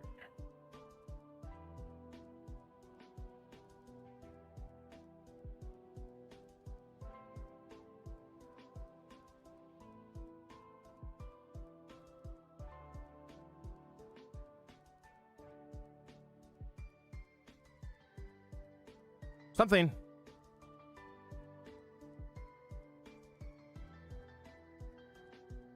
Okay, this is kind of an interesting situation here, right? I could get Lopunny and then potentially punch for 210. However, I then don't give myself the ability to Dengo here. And this doesn't feel good. Oh, well, I prized, okay. Well, we prized Baneri anyways, so not gonna matter. There's no point to hit here. You know what? Actually, there is something I could do is I could probably just Turo and Minor Aaron running. Because then that legitimately sets up this thing to go down. The problem is that I'm Turoing, right? And that's like the one thing that I don't like doing because then Evil Tall could get me. So I think I just have to...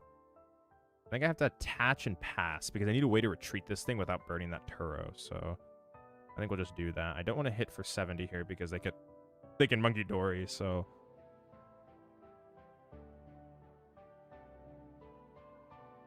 I've been accused of breaking gentlemen. Thoughts on Chari, no ghost. I mean, okay. I do not understand why people break gentlemen's agreements if a tie knocks both people out. Like, honestly, like, even... I don't get it. Am I just being an asshole if I have 1 on 6 on gents? Does that mean you are the nice one? Who don't honor is on day one? There is only... So, I do not recommend... I will say this. If you know the person, I'm going to lose this game because we prize this probably. But if you know the person, if I personally know my opponent and I respect them to the point where I believe that we can come to the most accurate situation possible, I will offer gentlemen's on board state. However, if I do not know my opponent, and it's a matchup that's inconclusive, if it's a matchup where it's very difficult to tell who will win the game, I will always just offer prizes and that's it. I will never take a gentleman's agreement on board state unless I know the person. If I know the person and I respect them enough as a player to where we will both be able to have a productive conversation about who would win this game. How do you get accused of breaking one? You either do or don't, right? Forgive... I mean, essentially what it is you just don't like agree to the gentleman's, or like, for example, if there's a blatant situation where you're going to lose the game and you're like, oh, but I could do this or this, and it's not really a good argument, or you just say, I'm just going to take the tie instead. Those are things like breaking gentlemen's. Yeah, it's not good.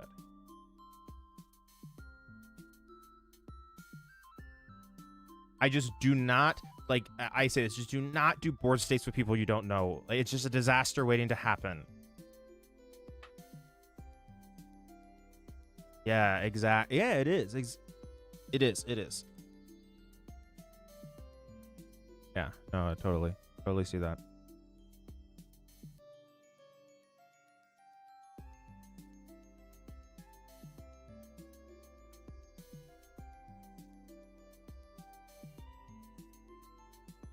Yes, people that I know. Like, if there's anyone I test with, if there's someone that I test with, or I'm just really good friends with them and I respect them as a player, then I will have no issue taking a gentleman's agreement on board state. Oh my gosh, this is not great. I don't know how we're going to win this game because we prize that. I think if we benched Lopunny this turn, we would have just... Or I think if we had Baneri, we would just win this game. I think this would have been a very clean game. Because we just go bench Baneri, they can't do anything. And then, like, they don't have an attack next turn, which is the frustrating thing.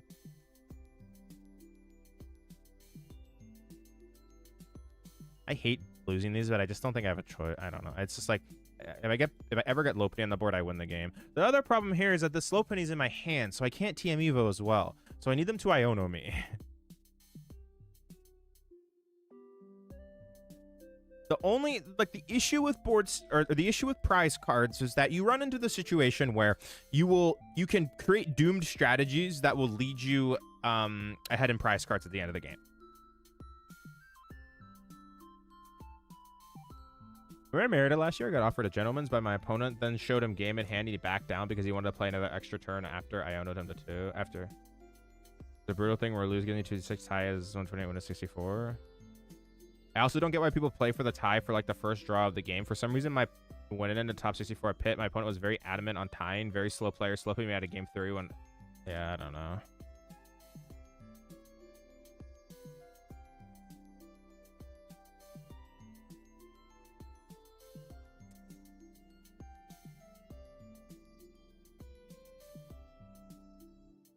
Yeah, I don't know. I actually wish...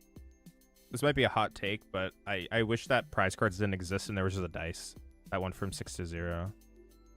I think that would remove some of the variance in the game. For example, Piper Lapine prizing 3 gimme goals in game 3 of top 8, was it? Right? Against a favorable matchup. Or not against that favorable of a matchup, but against a decent matchup, I would say.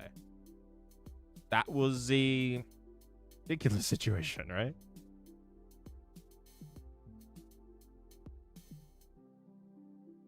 What is greedy deck building? I don't know.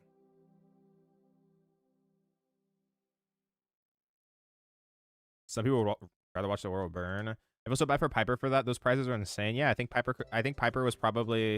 I think Piper had one of the best chances to win Worlds. Yeah, I mean, there's arguments to both sides, degrees, 100%. Like, I think Xavier brings up a good point. I think that is a really good argument. Yeah. All right, can I find boss KO this Absol, please? We're pretty good about this game if I can do that.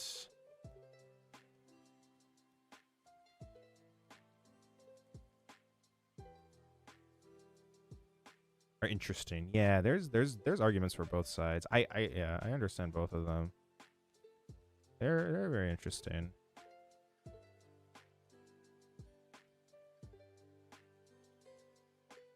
I think I then go 1 first. Okay, that makes me definitely Lunatone. Okay, well, if I find boss's orders, I should be okay.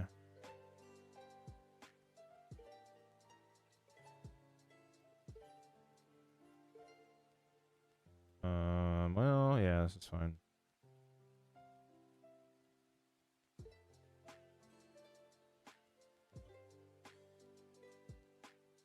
I just want to thin these out. Actually, for what it's worth, I gonged without knowing how many energy I had in deck. I probably would have just vesseled at that point instead. So that's an oopsies, but it's not a huge deal. Boss's orders. Thank you. It is a mistake though.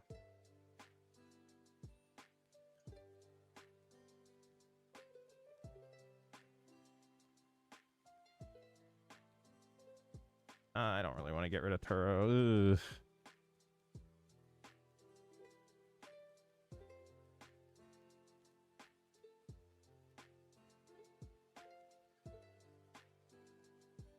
Yeah, I should have took Lunatone Vessel. I was like reading chat while just simulating. I was just reading chat while drawing.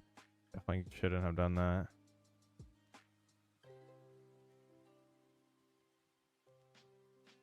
It's like I just start like being brain dead.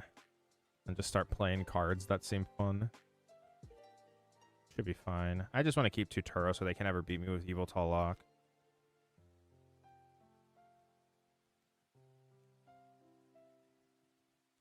Okay, the problem with this is that if I drew into Lopunny here, or if I drew into Baneri, I could have benched Baneri on the turn that they needed. Okay, so essentially what could have happened is if they don't Turo this turn, or Penny, I would then bench Baneri and it would pretty much end the game because they can't boss on Penny in the same turn.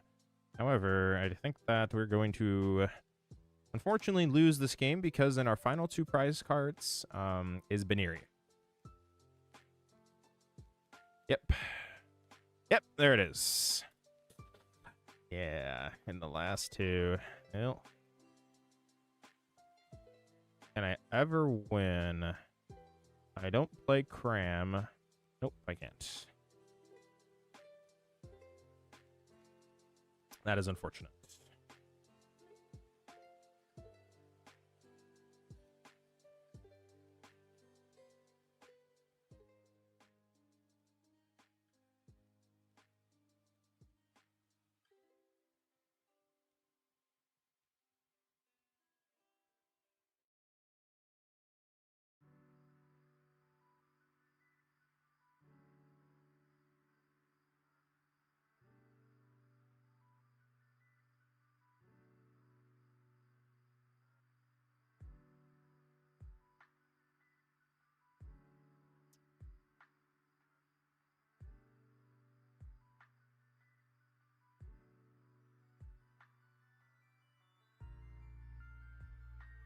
Okay, try again. I do agree that, like, okay. You could also, I don't know, it's the list. Oh my gosh. My bad, my bad. I will scoop and just show the list. 10 sucked anyways. Okay. All right, I'll show the list. My bad, chat.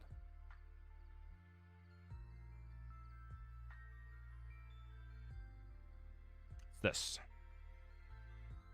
You got 4-3 Dango, 2-2 Solrock, 1 Fez, 1 Genesect, 1 Baneri, 1 Lopunny, 3 Vessel, 4 Gong, 2 Nest Ball, 3 Gear, Trolley, Premium, Super Rod, Superior, 1 Ultra Ball, 1 Artisan, 4-3, 2-2, 1-1, 8-3. We have no, wait, what?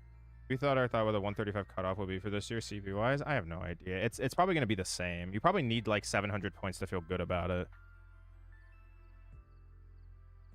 Yeah, they need a ban price checking. I am so sick of price checking existing in the TCG. I want it banned. I want judges to literally walk around with baseball bats and whenever they see someone price checking, just go bang. Yes.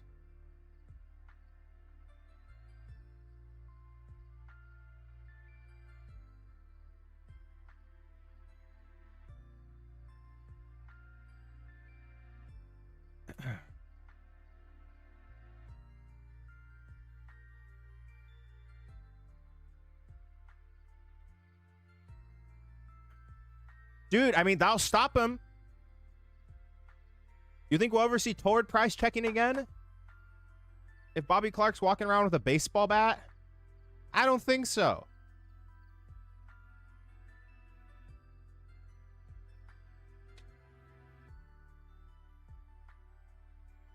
Oh, so you were playing a challenge yesterday and like boxed too much in the deck, but I hated Cypher. Yeah, the only thing about Cypher is that it is good to get Lopunny. That's the reason why I was playing it. No crap for Mirror, just bang off a pen and Gatorade. Yeah. It's funny because all they need to do is fix the issue to allow both players to see. Yes, it's so easy. It is such an easy fix. Because it's like, okay, you look at your prize cards at the beginning of the game, you shuffle them, the opponent has the option to cut, and then you go. I don't see the issue. I don't even know if price checking is a skill expression. Like, wow, you can, it's like, wow, you can sift through your deck and memorize. I don't know. It's just like, is memorizing really that? I don't know. It's like memorize isn't more of a, I don't know the right way to explain it, but I don't know. It's just like, ugh. I hate it. The viewership experience gets drastically hurt that price checking exists. I would be fine. They need to, I would be fine if they said, okay, you get 25 seconds on your first search as opposed to 15. Because all I need to do in 25 seconds is check my Pokemon, my energies, and my ace spec. It takes me 25 seconds to do that. There are people that are literally taking just these ridiculously long first turns. And like, I've even started after a minute telling my opponent, you need to make an action. I've literally said, you need to make an action. This is really not good here, that I started Gimme Goal.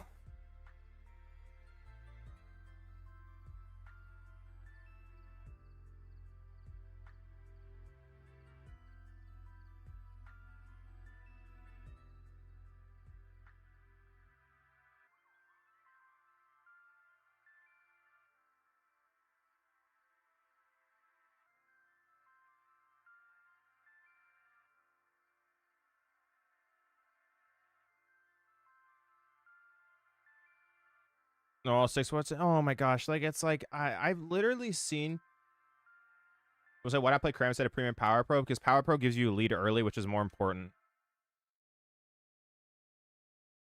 It's just like I remember I think wasn't it Worlds or like NAIC someone calculated the amount of prize checking and prize checking took up like 10 minutes, 10 to like 15 minutes of the entire set. I'm like that's just terrible. It's just terrible.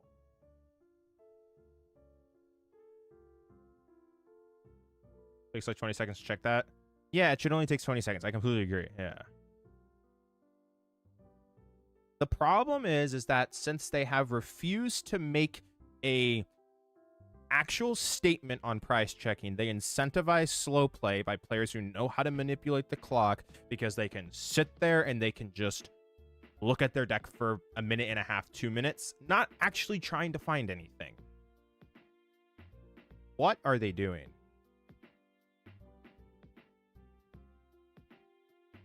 Wait, what? Didn't they just... Okay. No idea what just happened. I don't know what they're doing in this.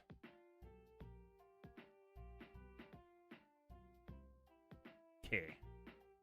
Well, they can't attack this turn. Why would you not just hit for 70? Oh, they prime. Oh, duh. This is why. I remember they got it. Yeah, this is fine. A good play. Okay, so now we're gonna the fact they attacked with that one is annoying. What is happening? They're up I don't know what they were cooking. It ended up working out. Okay, so I need to boss Gimme Goal, and then they will evolve into Dango KO me. Okay, I essentially need them to miss Turo here. That's how I need to play this. I need them to miss Turo. If they miss Turo, I will probably win. Because I'll go a boss KO Gimme Goal, and then next turn, bench Gimme Goal, boss KO Soul Rock, and then trap their board. Yeah, their board would get completely trapped here. So that would be like probably what we want to do.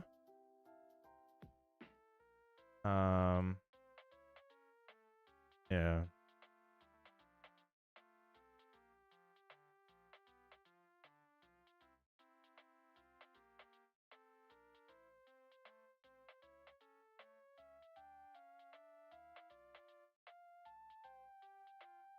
Yeah, thanks for redeeming points to the Crushing Hammer God sleeps. Okay, I mean, I guess what I could also do is I could Power Pro Vitban this turn. If I Power Pro Vitban and they go Evolve Turo. Oh, this is where this game gets complicated. Do I really want to blow that right now?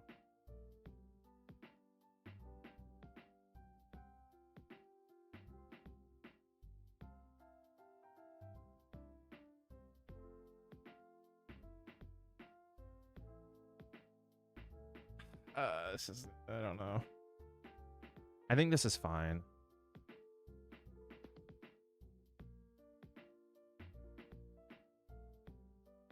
Maybe Power Pro Vitban was better because then they'd have to evolve into Dango or else I'd just Gust KO.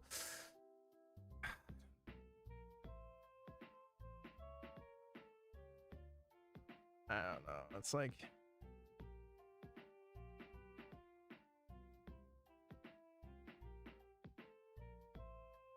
I mean, if they evolve into Dango here and they don't Turo, we will win the game most likely. But let's see. Oh, we will see what happens.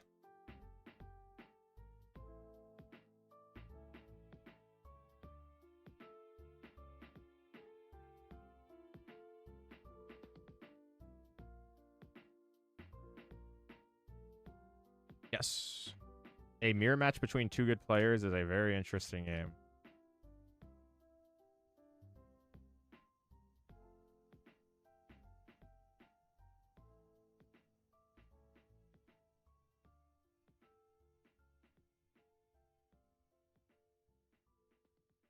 Okay, we win. If we find... Yeah, we win now. Should win. Hopefully.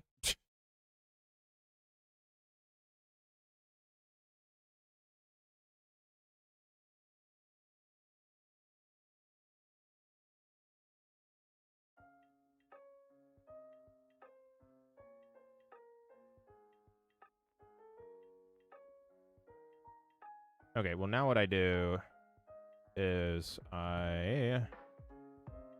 Arvin for Power Pro Vit Band. Okay, well, actually... Okay, now what do I do? Bench gimme, go down to 4, and then they go Gust KO, and then I... Okay, I want to gear first to see what I actually get here. This might not change what I do.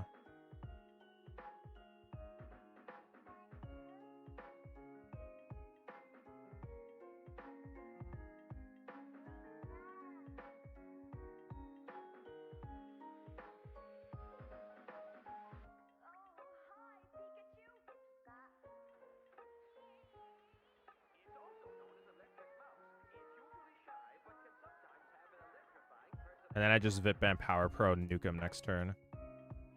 Go down to 3 prizes with an all 1 prize board state, and I just kind of keep closing the door.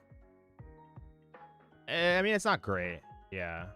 It's not great, but it's so small that I wouldn't worry about it heading into a tournament. It's like closer than people give it credit for, though, because Dango's prize trades are just so powerful. Like, they're just so good.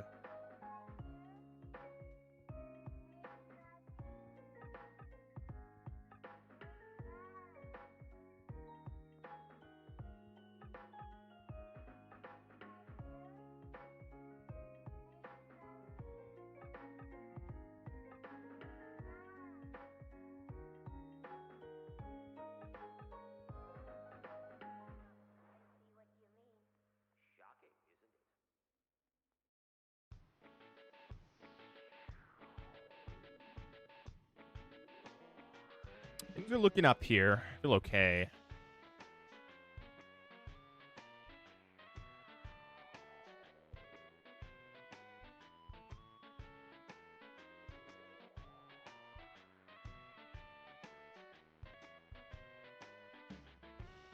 Okay, well, now I can...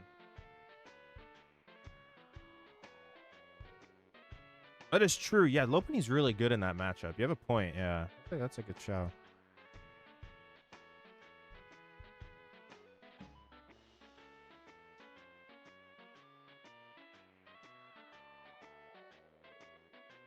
Okay, well, now we can just kill him.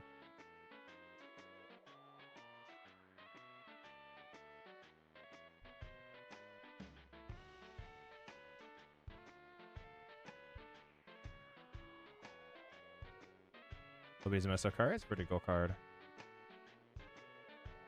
I'm actually very happy with how I've managed this game. I think this is pretty good. I'm very happy with the outcome of this game. And we bench 2, and then next turn I can go. If they don't get in their Dango down, I can go Lone Dango. If they just go like Gust KO, I can go Dango Turo and just kind of clean this game up here.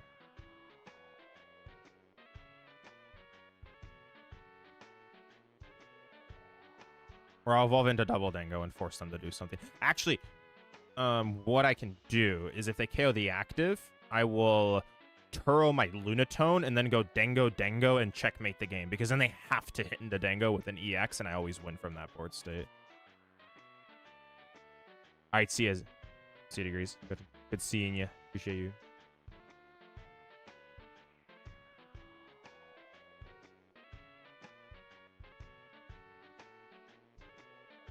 Okay. We'll probably see boss here. If they boss and then I boss, I just... They stream Toronto? Yeah, they stream Toronto. Yep, scoop. Okay. Got him.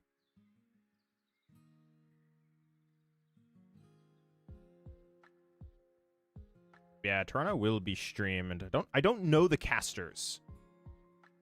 What's up, Matt? I'm on 0 right now. That's because I have Trolley, right? So Trolley is like a super buddy Puffin.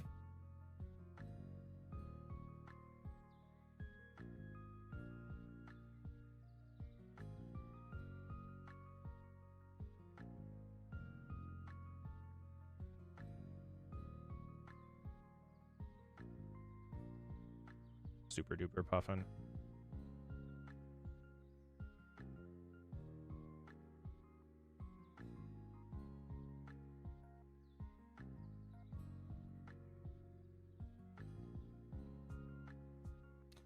Go at Plasma Freeze. I remember Plasma Freeze. That was that was Virgin time. Yeah, Viridian Genesect. You're grinding them games. Yeah, we're trying our best. There's not a whole lot of players on right now though. Or they're all in games. Yeah, Toronto will be streamed. Probably the usuals, you know, Chip and others, Chips and Co.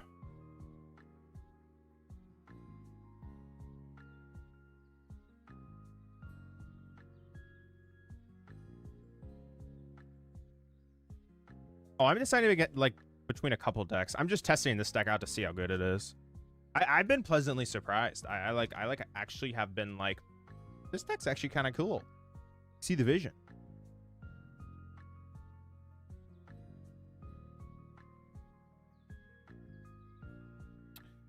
Yeah, they need to never make another Tropical Beach again. That will cause so many problems with the TCG. That would put like the health of the TCG in danger if they... Actually, this is, I think, the main reason. The reason why all of the World's promo cards are terrible is for that exact reason. Is they do not want to print another $500-600 card that is extremely difficult to get your hands on for a lot of the people in the community.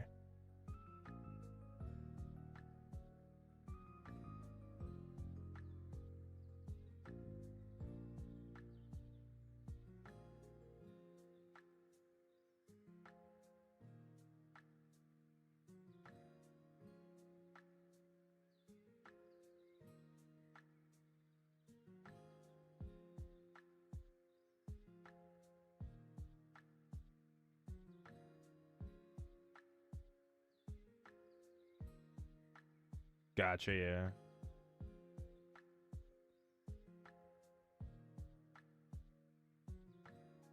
Yeah, Grim is an interesting deck right now. My issue has kind of always been the Dingo matchup. If they come ready with Picnic. I like your idea, 𝙄𝙎. I think 𝙄𝙎 is actually good in this format.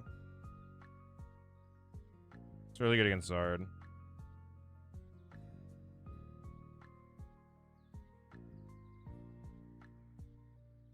$50 each, what a time. I remember when people were pretty much just giving away evolution boxes. Like, they were like $50-60. People just viewed them as a garbage, and then they become like 800 over COVID. It's kind of crazy to think about that, actually. Like, that whole timeline is wild. Strange times.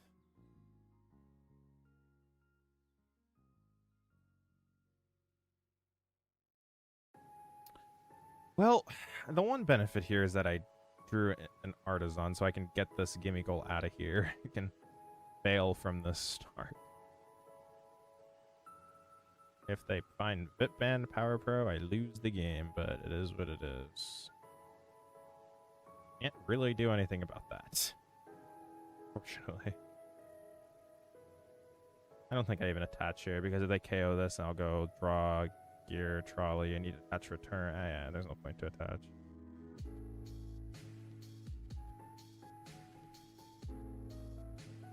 What's up, Darasi? How you doing? Good morning. Wherever you are, if that's Europe. What's up, what's up?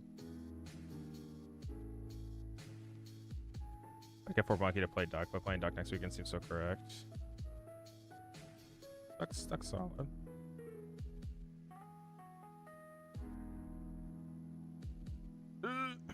Okay, this is fine though. We can win. Just watch. We'll probably lose. But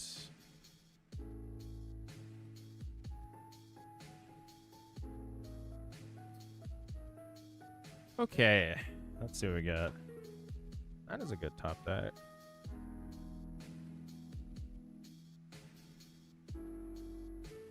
The problem is they got 2 of these down. If they didn't, I'd feel a lot better about this, but they did. Yeah, you do need space to be guardy. Okay. What's your elo? It's not even that high right now. We're only at like 400. I usually actually do not play a ton of ladder. Most of the ladder games that I play are actually on stream. Or a large portion of them are on stream. And a lot of the times instead of laddering, I'm just play testing with people instead, just in casual games. I've always said this: if TCG Live made a public ladder, I would play for top X all the time. How do you find testing like this to be okay since matches are big turns at 2 out of 3? Yeah, like I find like I use actually stream a lot of the time to see if I actually like a deck or not.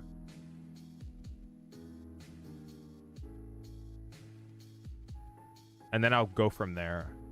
Like a process, you know.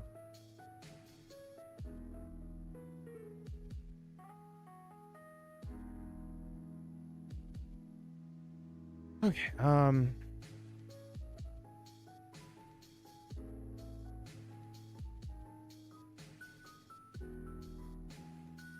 this is where Cram isn't. This is where Cram would be good here in this exact situation right now. Public ladder. If they made a leaderboard public, if I had Cram, I would not have to bench Gimmighoul here.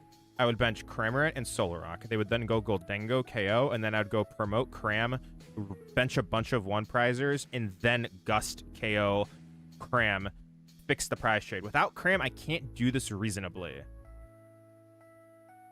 which is really annoying. Because I have to bench these Gimmighouls and bank on no boss, which is not good. Cram fixes this situation, and I can manipulate the prize trade way better. Like the 135 ladder out for Worlds, basically. Yes, if there was a public ladder that showed leaderboards and showed players on leaderboards, I would play. Because it would be content for me to, you know, and I like doing things like that, you know.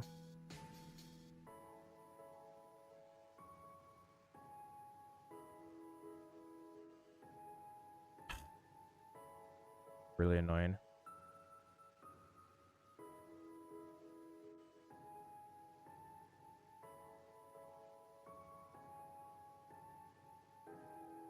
Yeah, the fact I do not have Cram means I lose this game instead of winning this game. Yeah.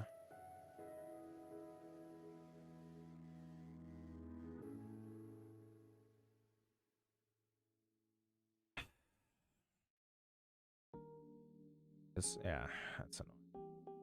Pub ladders. Yeah. Like if I could just pub stomp ladders, it'd be fun. Legit question: why isn't Extended more popular in Pokemon? You mean Expanded?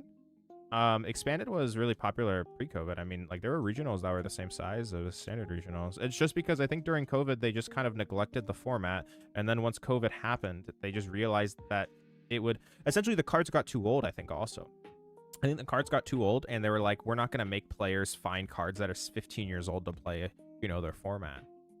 Like you should not have to have the responsibility to search for cards that are 15 years old. And I don't think they wanted to probably make a expanded box where you gave a bunch of expanded cards, because I also don't think that'd be profitable enough for them, because the format is unfortunately not as popular as it used to be. You know, like when you go into a card shop, right? Or like when you go to Target, like the average kid wants to buy the newest thing or wants to buy the new thing, right? If you present a box of cards that are from 10, 15 years ago, you'll probably get a base of, you know, competitive players who buy it. However, Pokemon is so largely a bunch of casual players, or just like collectors. You just probably won't make enough. I still think I win now because they burnt Prime Catcher. If I find boss, I think I can win. If I find boss, I think I win, but I'll see. This is where gear is really good. Like I'm liking gear a lot now. Like I'm starting to see the vision. I want 4 boss too. That's one thing I want as well. Ooh, the problem here though is actually I need to gear first because I don't want to Lunatone and then miss fighting and then be like, well, poop. I don't have anything. Because if I just draw boss here, I have it instantly. And I can just go boss, KO, all 1 prize board state, and try and trap him. And then add Force Turo Prime Catcher, but he doesn't have that. So I think I'm going to go gear here and just try and rip it. Yeah, now I lose. Now I lose. Okay, these games I've not really liked. Well, I don't lose yet. I mean, I have to draw Energy Boss. We'll see. Maybe I draw Energy Boss.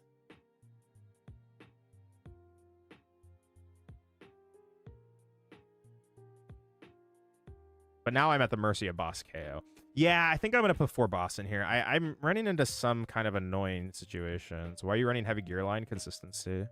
Just trying it out. Yeah, we lose. Well, actually, never mind. No, we don't. Wait, do we? 1, 2, 3, 4, 5. I'll dabble. See if we can win. Maybe they potato and evolve too much, actually.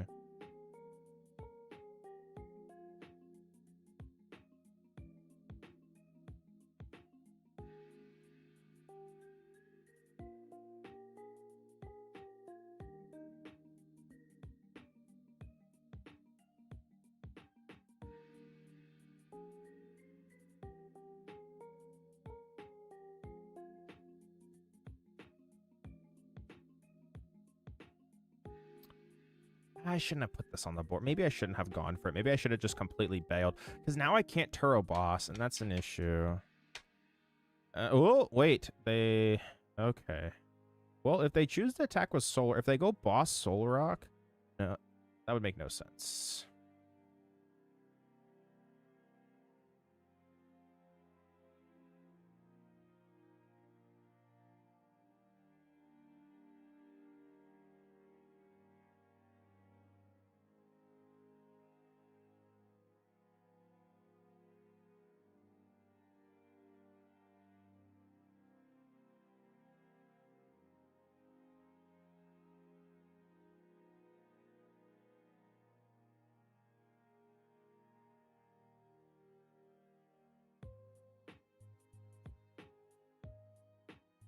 Central, this is better.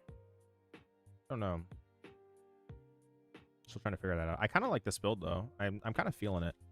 They play Cram. Is Cram even a good play here? Are they overcooking, or do they just dang? They should just dango KO here. Double Turo is dumped. Yeah, I maybe could have punished them. Maybe if I doesn't... I think I misplayed.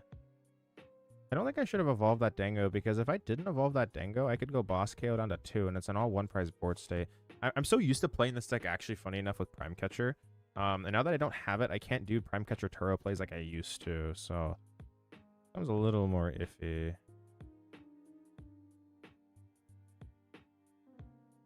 It's okay.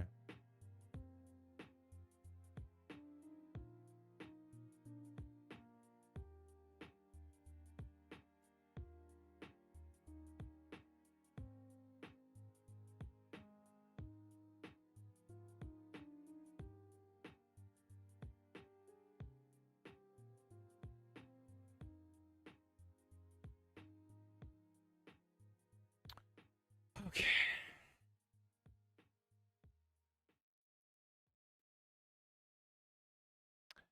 Well, it's not great.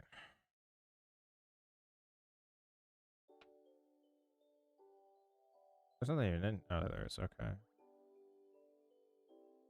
I'm going to Artisan. They're down double Turos, so they can't throw chaos. I don't know. It's gonna come down to boss. Lunar Cycle. Okay, I'm going to hit boss's orders this turn. I better.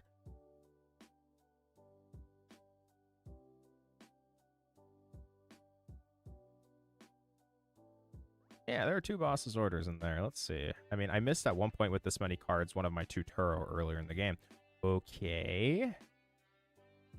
I do not want to bench Fez.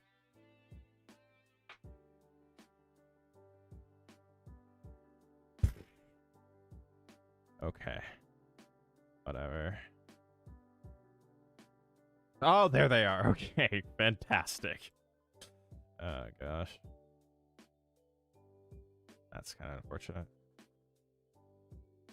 Well, we're at the mercy of a very realistic play. Yeah, I want to play 4 boss in this deck. There have been a lot of times where I've been kind of like, yeah, I don't know.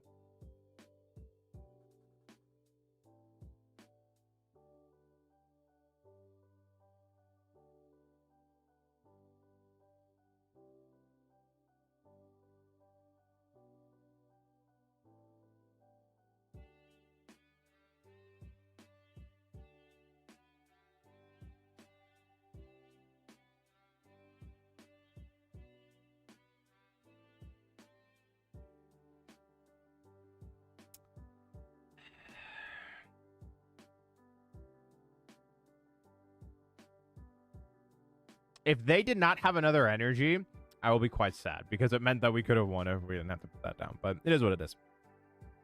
I want to make a change. I needed that 4th boss to win that game. I just needed more consistency out. So let's add back in the 4th boss. Is there any way we can? Is 4 boss better than 3 gear? Probably.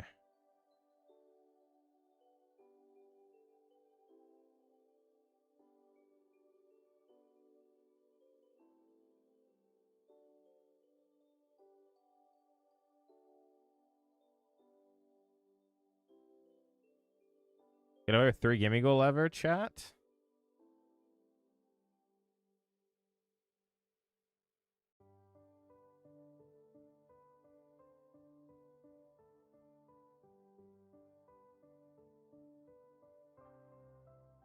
This card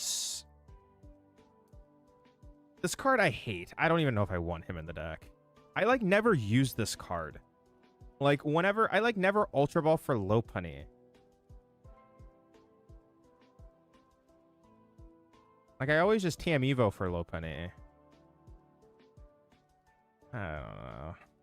We could also cut a Nest Ball. But then we're cutting a lot. We're cutting more consistency, which makes me uncomfortable. Maybe we just stick with this. Maybe 2 gear is fine. I kind of like this.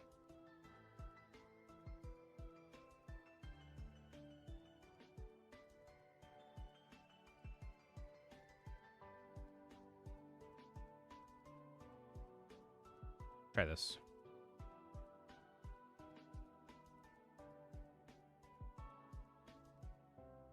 See if it's good. 1 Turtle pop out ever better than 2 Turo? Probably not. Could be wrong, but you can lose games to prizing Turo.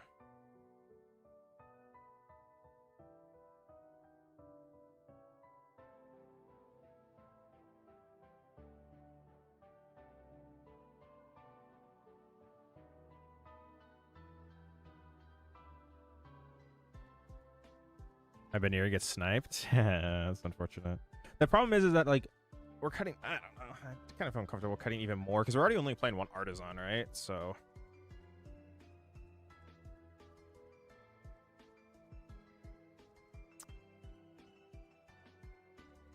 Wow, this hand is amazing. This hand sucks if I'm going first.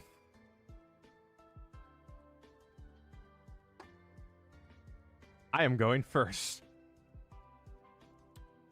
Well, I am going to lose because my hand is so bad. If a miracle happens and they miss Itchy Pollen, then I'm back in it.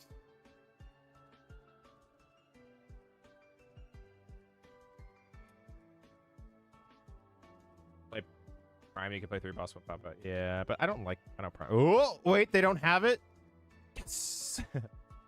Let's get it. Now, as long as we don't price Trolley now. I actually didn't check this. I will just scoop my cards if it's not in here. Okay, it's there. I was like, I'll just play Turo. Not there. Okay, we're good now. Let's go. We're back. Rolling. Prime would not have helped this hand.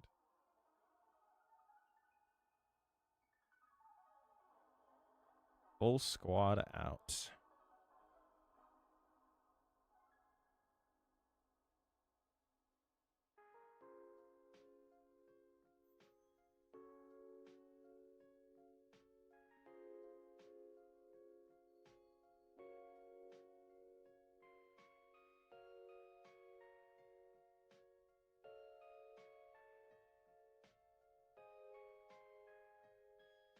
It's good.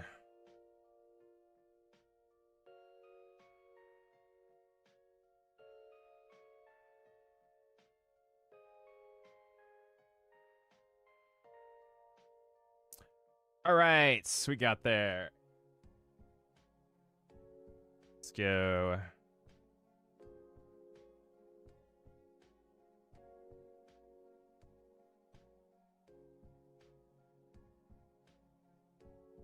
Got to Ultra. Moving along nicely. Actually played a little ladder tonight. Moved up a little bit. This is the list we finished on. I mean, maybe we can cut the Power Pro combo, but it's cram really.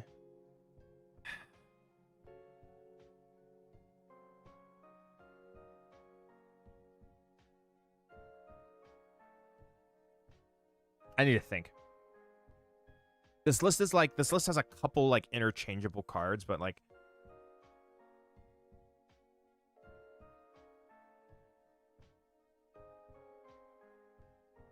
there's a little bit of wiggle room with it, but it's tough. Very tough.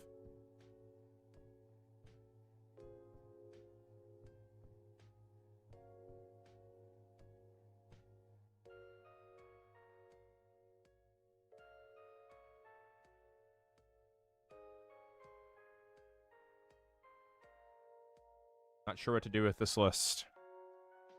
Things to think about.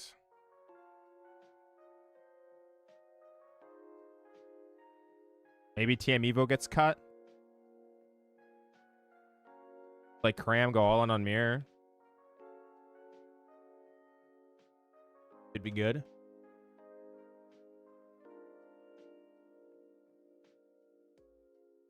Oh.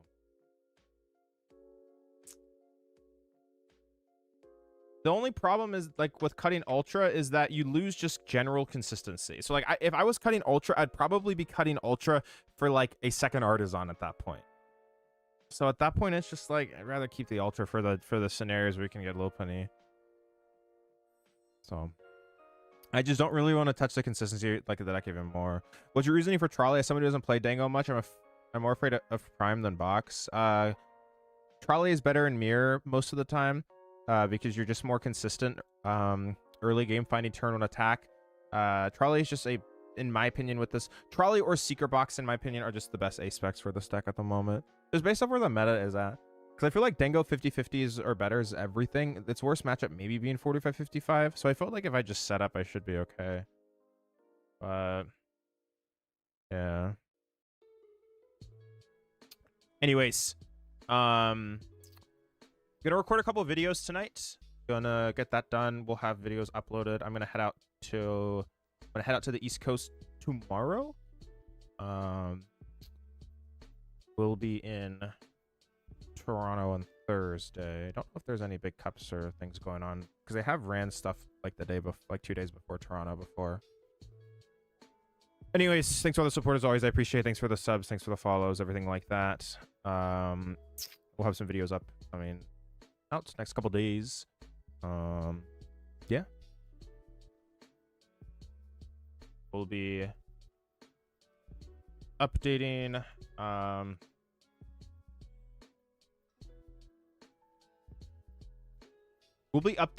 my thoughts on things, Toronto prep, everything like that. We'll be putting all that on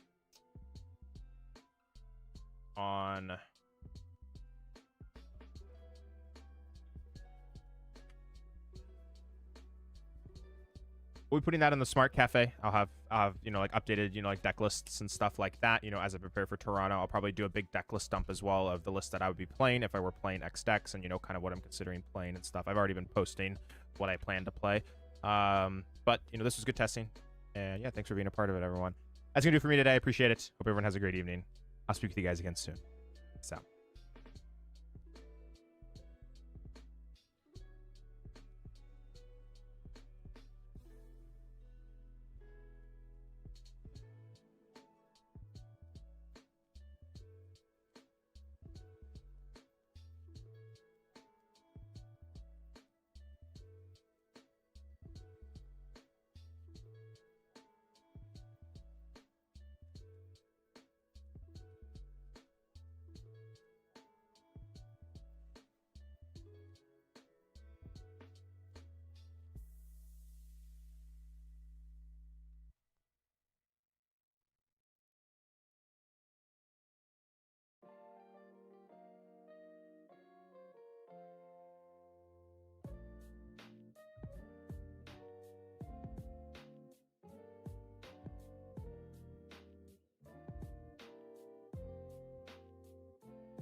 Hey, what's up, everyone? Welcome back to the channel. This is Smart TCG. Today I'm going to be going over a new way to play Goldengo EX. I most recently played some games on stream where I was actually able to beat some of this deck's more difficult matchups because of how this deck is built.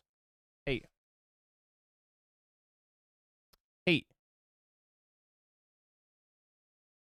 Hey, what's up, everyone? Welcome back to the channel. This is Smart TCG, and today I'm going to be going over a pretty interesting way to play Goldengo EX. Goldengo EX is one of the strongest decks in the format, and today I'm going to be showing off a list that I personally have been really enjoying. Then we're going to show off some games that I most recently played against some of this deck's more difficult matchups. So this is the Goldengo list here. A spec of choice is the Precious Trolley, being able to fully set up your board state, allowing you to search a deck for any number of basic Pokemon and put them onto your bench. We also have Pokegear as well. This is kind of an interesting card because it gives you a higher percentage chance of finding that Arven on the very first turn of the game. To get that Precious Trolley also is great throughout the middle and latter portions of the game to be able to find things like boss's orders to clean up the game.